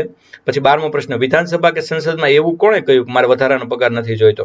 મને ખ્યાલ છે ત્યાં સુધી એકમાત્ર મહેન્દ્રભાઈ મશરૂ આવું છે બોલેલા, બાકીના કોઈએ કોઈ દિવસ એવું કહ્યું નથી. હા, પોતાનો પગાર લોકો માટે અમરીશભાઈ ડેર ને એવા કેટલાક ધારાસભ્યો વાપરે છે, પણ કોઈએ પગાર વધારે નથી જોઈતો એવું કહેનાર મને ખ્યાલ છે ત્યાં સુધી એક માણસ મહેન્દ્રભાઈ મશરૂ. ત્યારબાદ પ્રશ્ન 13, રાષ્ટ્રપતિને કયો વિશેષાધિકાર નથી કે જે સંસદ સભ્યને છે? આ પ્રશ્ન બહુ સરસ છે મિત્રો, તમે કોઈએ જવાબ ન આપ્યો, એટલે આ પ્રશ્ન હું પાછો રીબાઉન્સ કરું છું. સંસદની બહાર કોઈ સંસદ સભ્ય ખૂન કરે ને એની ધરપકડ થાય કે કેમ? હા, સંસદની બહાર છે તો ધરપકડ થાય જ ને. અને સ્પીકર મંજૂરી આપી દે તો ધરપકડ થાય. સ્પીકર મંજૂરી આપી દે તો ધરપકડ થાય. સ્પીકરને એ સભ્યની જરૂરિયાત ન હોય તો વિશેષાધિકારનો ભંગ કરી અને એની ધરપકડ છે થઈ શકે, કારણ કે એ તો ફોજદારી બાબત છે. પ્રેસ આ દેશની કેટલામી જાગીર છે? તો પ્રેસ આ દેશની 4થી જાગીર છે. તો જાણવામાં રસ પડવો જોઈએ કે તો બાકીની જાગીર કઈ? આ દેશને કુલ 4 જાગીર છે. પહેલી જાગીર આ દેશની સંસદ છે. બીજી જાગીર આ દેશની કારોબારી છે. ત્રીજી જાગીર આ દેશનું ન્યાયતંત્ર છે. ચોથી જાગીર આ દેશની પ્રેસ છે. અને 5મી જાગીર તમે પોતે, એટલે કે કોમન મેન છે. પ્રશ્ન નંબર 16મો, અંદાજ સમિતિ અને જાહેર સમિતિ આ બેયના વડા કોણ? તો અંદાજ સમિતિમાં શાસક પક્ષના મંત્રીમંડળ સિવાયના કોઈ પણ વ્યક્તિ વડા બને. જ્યારે જાહેર હિસાબ સમિતિ છે એમાં વિપક્ષી પાર્ટીમાંથી છે એ કોઈ પણ વ્યક્તિ છે એ વડા બને. કઈ ચૂંટણીમાં કેટલી ખર્ચ મર્યાદા? તો મહાનગરપાલિકાના વોર્ડની ચૂંટણી હોય તો તમે 4 લાખ રૂપિયા વાપરી શકો. નગરપાલિકાની ચૂંટણી હોય તો 1 લાખ, પણ જેને 9થી વધુ વોર્ડ છે એવી નગરપાલિકાના 1.5 લાખ. જિલ્લા પંચાયતમાં 2,50,000 દરેક યુનિટ માટે. તાલુકા પંચાયતની ચૂંટણીમાં 1,25,000. ગ્રામ પંચાયત જો 11 વોર્ડની હોય તો 10,000 વોર્ડ દીઠ. 13 વોર્ડ હોય તો 20,000 ને 21 થી 31, 13 થી 20 હોય તો 20,000 ને 21 થી 31 હોય તો 30,000. અચ્છા, લોકસભાની ચૂંટણી છે તો 70 લાખ અને વિધાનસભાની બેઠક દીઠ કહું છું 70 લાખ અને બેઠક દીઠ વિધાનસભામાં 28 લાખ રૂપિયા વાપરી શકાતા હોય છે. ત્યારબાદ આગળ છે જોઈએ છત અછતનો કેસ એટલે શું, એ પણ ગૂગલમાં નથી એટલે કોઈએ જવાબ ન લખ્યો, એ પણ રીબાઉન્સ કરું છું. 2 ક્વેશ્ચન રીબાઉન્સ કર્યા, એક 13મો અને 18મો, નોંધી લેજો ખાસ, અને એનો જવાબ મને આજ જ જોઈએ, આ લેક્ચર પૂરો થાય પછી તરત જ. ત્યારબાદ રાષ્ટ્રપતિ દ્વારા નિમાયેલા સભ્ય 6 માસમાં કોઈ પક્ષમાં જોડાય તો પદ રદ થાય, પણ 6 માસ પછી જોડાય તો રદ ન થાય. આવી ઉલટી ગંગા કેમ? તો આવી ઉલટી ગંગા એટલા માટે કે વિચારધારાથી પ્રભાવિત થવા માટે 6 માસથી વધુ સમય કોઈને લાગે નહીં. આમાં તો બુદ્ધિશાળી જ બેઠા હોય એટલે એને 6 માસ કરતાં વધુ સમય લાગ્યો જ કેમ? અને એ સારા માણસો જે પક્ષમાં જોડાય એ પક્ષનો હેતુ હોવાથી 6 માસ પહેલા જોડાઈ જાય તો લોકોને સારા રાજકારણીઓ મળે એ હેતુ છે. કોઈ આળસુ સંસદ સભ્ય હોય અને ગણતરીબાજ હોય તો એને 5 વર્ષમાં કેટલા દિવસ હાજર રહેવું પડે? તો ગમે એમ ગણતરી કરી લેજો, 36 દિવસ હાજર રહે એટલે બધું બકી જાય. 36 દિવસ કરતાં વધુ હાજર રહેવું પડતું નથી મારી ગણતરી મુજબ, તમે ગણતરી કરી શકો છો. હવે આપણે જોઈએ મેમરી ટ્રિક્સના માસ્ટર્સ. આપણો આ વિભાગ બહુ લોકપ્રિય થઈ રહ્યો છે અને એના બહુ સરસ રિવ્યુઝ આવી રહ્યા છે. ચપટી વગાડતા યાદ રાખો આખું બંધારણ. તો ભાઈ કેમ ચપટી વગાડતા આખું બંધારણ છે એ યાદ રાખવું, એની ચર્ચા હવે આપણે કરીએ. તો આજે આપણે 162 થી 171 કલમ છે યાદ રાખીએ ટેકનિકથી. ચાલો, એક માટે આપણે 2 માંથી 1 અક્ષર પસંદ કરીએ છીએ, કાં તો ટી ફોર ટીચર ને કાં તો ડી ફોર ડોગ. છગડા માટે આપણે મોટા ભાગે જે પસંદ કરીએ છીએ. તો અહીંયા જો ટી જે, પેલા એકડા માટે ટી, છગડા માટે જે, અને બગડા માટે તો આપણે અહીંયા બી પસંદ કર્યો છે, બી ફોર બગડો એવું કર્યું છે, અને બગડા માટે આપણે એન પસંદ કરીએ છીએ. તો 162 ટી જે બી તે જણાવે બહોળાઈ રાજ્યની કારોબારી સત્તાનો વિસ્તાર. જો અહીંયા 1 6 2 એટલે 1 6 કે 2 રાજ્યનો વિસ્તાર કેટલો? 1 6 કે 2? 162. 1 6 બોલીએ ને, 6 ને 6 બોલી, 1 6 કે 2 એટલે રાજ્યની કારોબારી સત્તાનો વિસ્તાર, એમ પણ યાદ રાખી શકાય. પછી 1 ને 6 માટે ટી જે, તગડા માટે આપણે એમ ધારીએ છીએ, ટી જે એમ. ટી એટલે તે, જે એટલે જે, અને એમ એટલે મદદ કરે. તો કોણ મદદ કરે? તો રાજ્યપાલને મદદ કરવા માટે અને સલાહ કરવા માટે મંત્રીમંડળ રહેશે. રાજ્યપાલને સલાહ આપવા માટે અને મદદ કરવા માટે મંત્રીમંડળ રહેશે. ટૂંકમાં મંત્રીની જ વાત છે અને રાજ્યની વાત છે. તો પેલું રાજ્યપાલનો કારોબારી વિસ્તાર, અને ત્યાર પછી બીજું છે એ રાજ્યપાલને સલાહ આપવા મંત્રીમંડળ રહેશે. પછી 164 એટલે પોલું ટી છે તો યાદ રહી ગયું, અને આર, ટી જે આર, તે જોગવાઈ રાજ્યમંત્રીની, એટલે રાજ્યના મંત્રીઓની જોગવાઈ, કઈ રીતે રાજ્યના કેટલા મંત્રી રહેશે. પછી 165 એમાં આ વખતે ટી ને બદલે ડી પસંદ કર્યો, ડી જે એલ, ડેડિકેટેડ જનરલ, લોકોના, ડેડિકેટેડ એટલે સમર્પિત, લોકોના સમર્પિત જનરલ કોણ? તો કે રાજ્યના એડવોકેટ જનરલ. 166 166 રાજ્યનું સંચાલન ફિક્સ, રાજ્યના સરકારી કાર્યનું સંચાલન.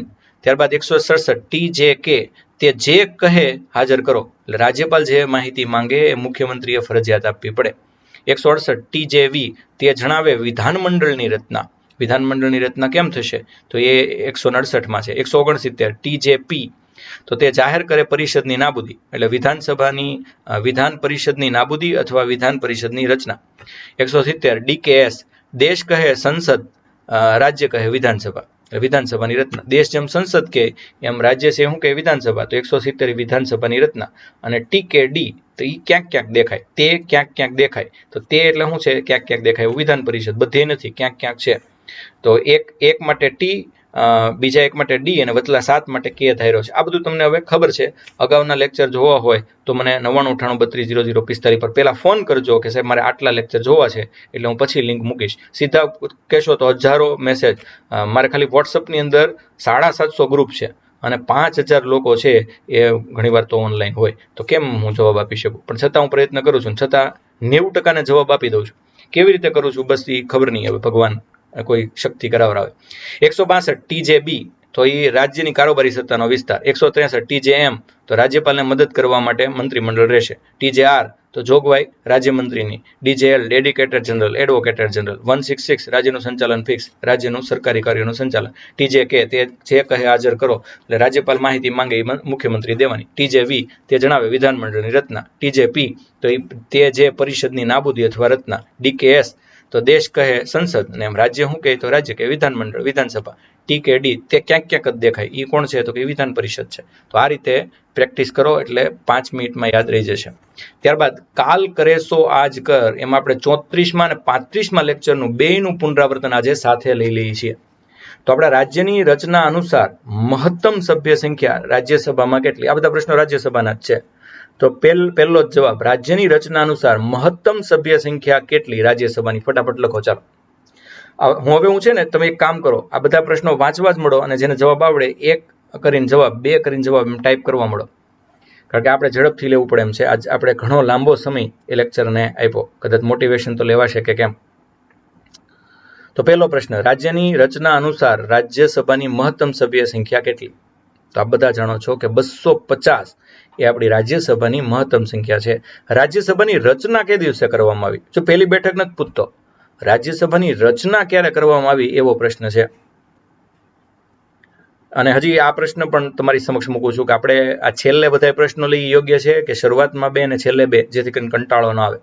રાજ્યસભાની રચના ક્યારે કરવામાં આવી? તો બધા જાણતા હોવા જોઈએ. 3 એપ્રિલ 1952ના રોજ રચના થઈ અને 13 મે 1952ના રોજ પહેલી બેઠક થઈ. કયા અનુચ્છેદ મુજબ રાષ્ટ્રપતિ રાજ્યસભામાં 12 સભ્યોની નિમણૂક કરે છે?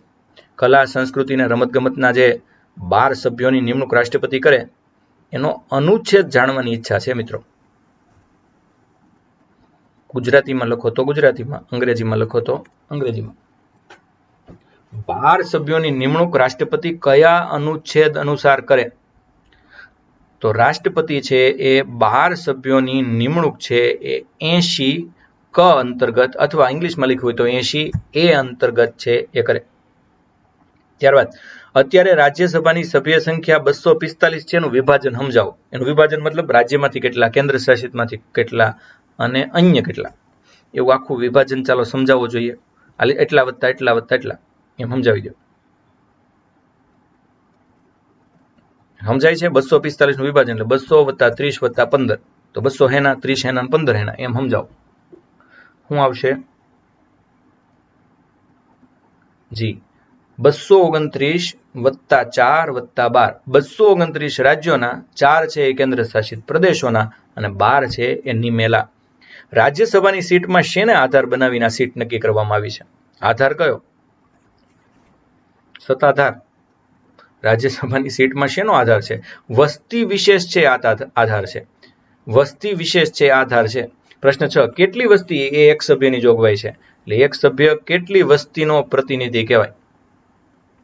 એક રાજ્યસભાનો સભ્ય એ કેટલી વસ્તીનો પ્રતિનિધિત્વ કહેવાય? કેટલા લાખે એક રાજ્યસભા?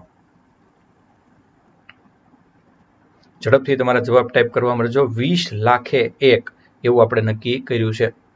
અચ્છા, ચૂંટણી લડવાવાળા સભ્ય કેટલા વિધાનસભ્યો દ્વારા પ્રસ્તાવિત હોવા જોઈએ? એટલે કોઈ એક વ્યક્તિને રાજ્યસભાની ચૂંટણી લડવી છે તો એને કેટલા વિધાનસભ્યોએ છે પ્રસ્તાવિત કરેલો હોવો જોઈએ? એનો પ્રસ્તાવ ઓછામાં ઓછા કેટલા વિધાનસભ્યોએ હોવો જોઈએ? કેટલાની સહી હોવી જોઈએ?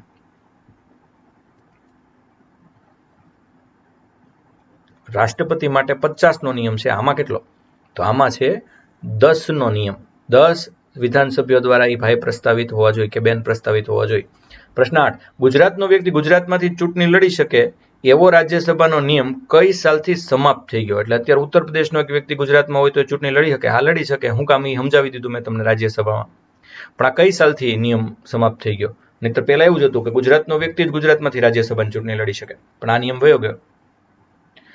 2003 થી આ નિયમ છે એ રદ થયો. કયા અનુચ્છેદ મુજબ રાજ્યસભાનું ક્યારેય વિસર્જન ન થાય? એનો એક નિયમ તો લખવો જોઈએ ને કે આનું વિસર્જન નહીં કરતા ભાઈ. તો કારણ કે રાજ્યસભાનું વિસર્જન મતલબ લોકશાહીનું વિસર્જન. રાજ્યસભાનું વિસર્જન છે કયા અનુચ્છેદ મુજબ ન થાય કોઈ દિવસ?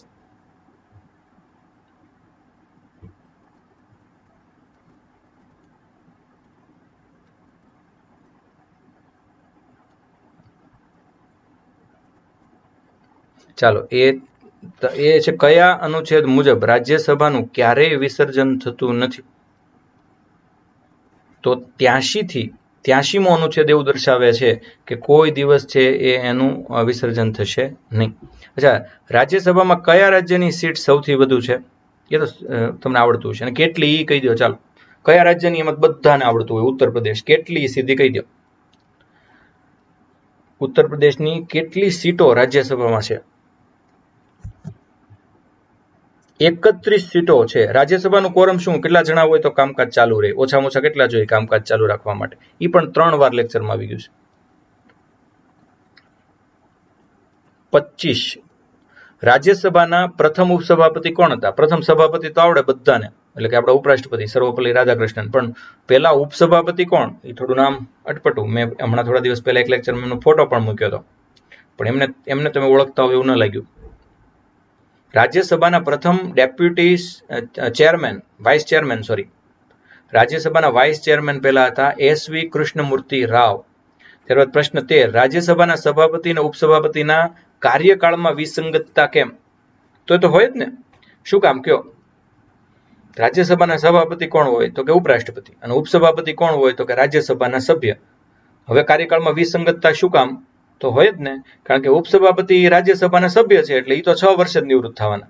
જ્યારે ઉપરાષ્ટ્રપતિનો હોદ્દો 5 વર્ષનો છે અને એ રાજ્યસભાના સભ્ય નથી, એટલે બેયના કાર્યકાળમાં વિસંગતતા છે. ત્યારબાદ 35માં આપણા લેક્ચર છે, એમાં પૂછવામાં આવેલા કેટલાક સરસ પ્રશ્નો અને એનું મૂલ્યાંકન. પ્રશ્ન પહેલો.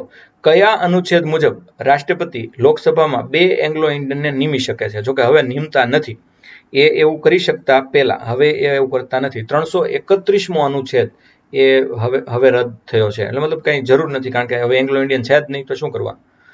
પ્રશ્ન 2. કયા રાજ્યને તેની વસ્તીના સમપ્રમાણમાં લોકસભાના ક્ષેત્રની વહેંચણીનો નિયમ લાગુ પડતો નથી? એટલે લોકસભામાં કયા રાજ્ય છે વસ્તી ગણતરીમાં અપવાદરૂપ ગણાય? તો 60 લાખ કરતા ઓછી વસ્તી હોય એવા રાજ્યને આ કેટલા લાખે એક સીટ એ નિયમ લાગુ પડતો નથી. પ્રશ્ન 3. કયા અનુચ્છેદ અનુસાર લોકસભાની સીટોની વહેંચણી વર્ષ 2001ની વસ્તી ગણતરીના આંકડાના આધારે કરવામાં આવે છે? એ અગત્યનો અનુચ્છેદ, ચાલો કયો. 2001ના આધારે કયા અનુચ્છેદથી એ કરવામાં આવે છે એ તમે મને જણાવો.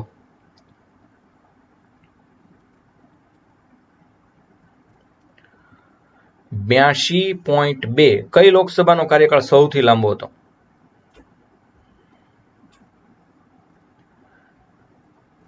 પાંચમી લોકસભાનો કાર્યકાળ ખૂબ લાંબો હતો, 71 થી 77 સુધી ચાલી. જ્યારે કઈ લોકસભાનો કાર્યકાળ સૌથી ઓછો હતો? 13 મહિનાનો ખાલી કાર્યકાળ. 12મી લોકસભા અને 13 મહિનાનો કાર્યકાળ, 12-13 યાદ રહી જાય. અત્યાર સુધી સૌથી વધુ લોકસભાના સભ્ય તરીકે કઈ વ્યક્તિ ચૂંટાય છે? એ પણ સમજાયું હતું. એ અઘરું થોડુંક, નામ યાદ નથી રહેવું. ઇન્દ્રજીત ગુપ્ત 11 વખત, એટલે ટર્મ 11 × 5 = 55 વર્ષ એમ નહીં, પણ 11 વખત ચૂંટાયા. લેશન કર્યું કે? એ 14, 15, 16 ના તમારા પ્રશ્નો છે એ લીધા છે. કેટલાક સરસ પ્રશ્નો વિદ્યાર્થી મિત્રોએ પૂછ્યા છે. કયા અનુચ્છેદ મુજબ સિક્કિમનો ભારતીય સંઘમાં આપણે સમાવેશ કર્યો? દેવાતભાઈ ડાંગર દ્વારા આ પ્રશ્ન છે એ પૂછવામાં આવ્યો છે.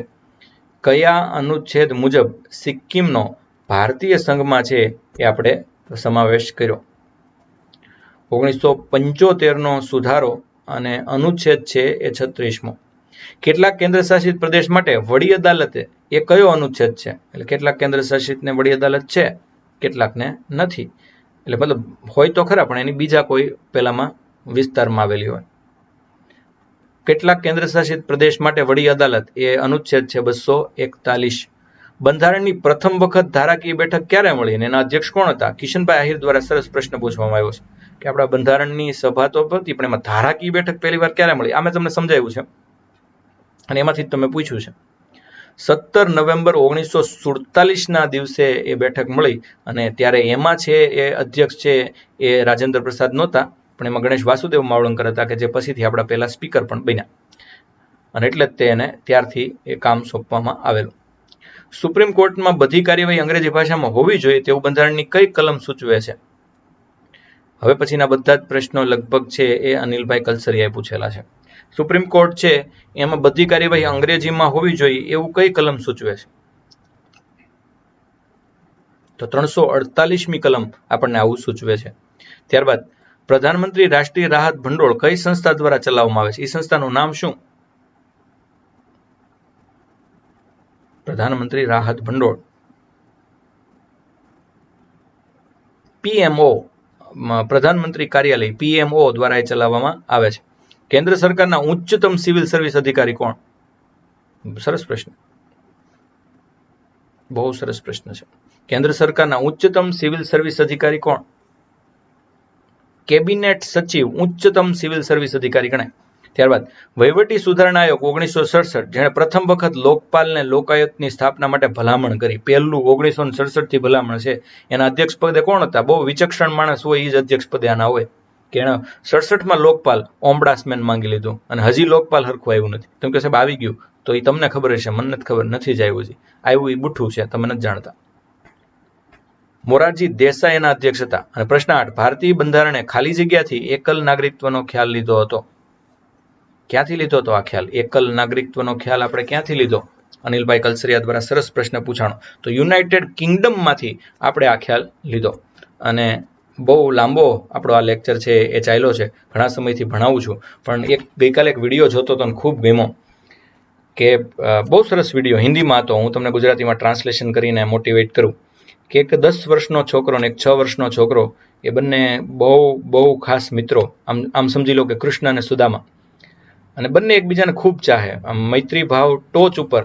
અને બંને એકવાર જંગલમાં ફરવા ગયા અને કોઈને કીધા વગર ગયા. એટલે જો તોફાન કરે અને કંઈ વાગે તો પાછા ઘરે આવીને કહેવાનું ન હોય, કારણ કે એવા અમુક માતા પિતા પણ હોય કે જે બાળક પડી ગયું હોય અને પડ્યા ઉપર પાટું મારે. અને ટૂંકમાં એ પણ એક માતૃત્વ અને પિતૃત્વનો પ્રકાર છે. એટલે આ લોકો જંગલમાં ફરવા ગયા, નક્કી કર્યું કોઈને કહેવાનું નથી અને કંઈ થાય તોય કોઈને કહેવાનું નથી. એવામાં 10 વર્ષનો છોકરો છે એ ત્યાં કૂવામાં ડોકાવા ગયો અને કૂવામાં એ પડ્યો અને એટલામાં આજુબાજુમાં હજી માનવ વસ્તી હતી.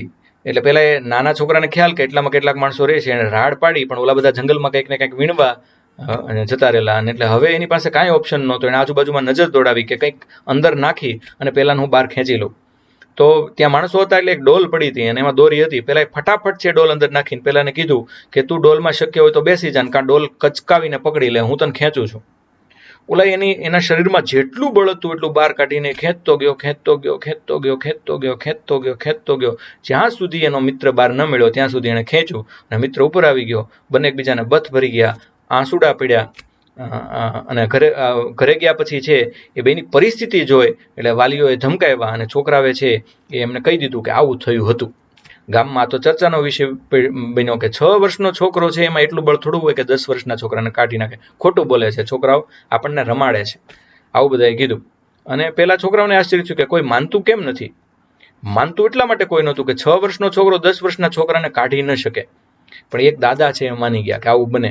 જ્યારે પ્રેમ ને લાગણી ખૂબ હોય ત્યારે આવું બને કે 10 વર્ષના છોકરાને 6 વર્ષનો છોકરો કાઢી શકે.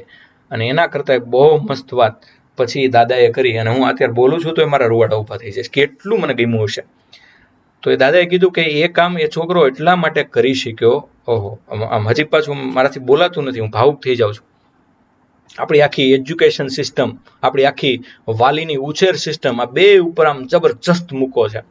એ દાદાએ કીધું કે નાનો છોકરો પેલા મોટા છોકરાને એટલા માટે બહાર કાઢી શક્યો કારણ કે એ છોકરાને ત્યાં એવું કહેવાવાળું કોઈ નહોતું કે બેટા તું આ કામ કરી શકીશ નહીં, તારાથી આ કામ થશે નહીં, આવું કહેવાવાળું કોઈ નહોતું. અને કોઈ નહોતું ન્યા વાત પતતી નથી, એ પોતે પણ પોતાને એમ કહેવા માટે ત્યારે હાજર નહોતો. અને હાજર તો ખાલી એક મિત્ર જ હતો. અને મિત્ર એક જ વિચાર કરતો હતો કે મારે મારા મિત્રને બહાર કાઢવો છે. એવો વિચાર ન આવ્યો હું કાઢી શકું કે નહીં. એટલે કોઈ છે એ નેગેટિવ એપ્રોચ હાજર જ નહોતો. કોઈ કહેવાવાળું નહોતું તું નહીં કરી, પોતે નહોતો હાજર તો માત્ર એક મિત્ર હતો અને એની પાસે તો દોરી જ હોય અને બીજા મિત્રને પોતાની તરફ ખેંચી લેવા સિવાય એ બીજું કંઈ નહીં કરે. મિત્રો, જ્યારે લક્ષ્યનું નક્કી કરો ને તો લક્ષ્ય ગમે એટલું હોય, તમે ભલે 6 વર્ષના હોય ને લક્ષ્ય ભલે 10 વર્ષનું હોય, એવું એક પણ વાર વિચારતા નહીં કે આ મારાથી નહીં થઈ શકે. એક પણ વ્યક્તિને સાંભળતા નહીં જે તમને એમ કે આ તારાથી નહીં થઈ શકે. અરે એક પણ વ્યક્તિને ક્યાં તમારી જાતને સાંભળતા નહીં કે આ મારાથી નહીં થઈ શકે. તમારાથી બધું જ થઈ શકે. तुम शुरुआत तो करो. कौन कहता है आसमां में छेद नहीं होता, तुम तबीयत से एक पत्थर उछालो तो सही. અને એ સાથે જય ભારત, જય સંવિધાન.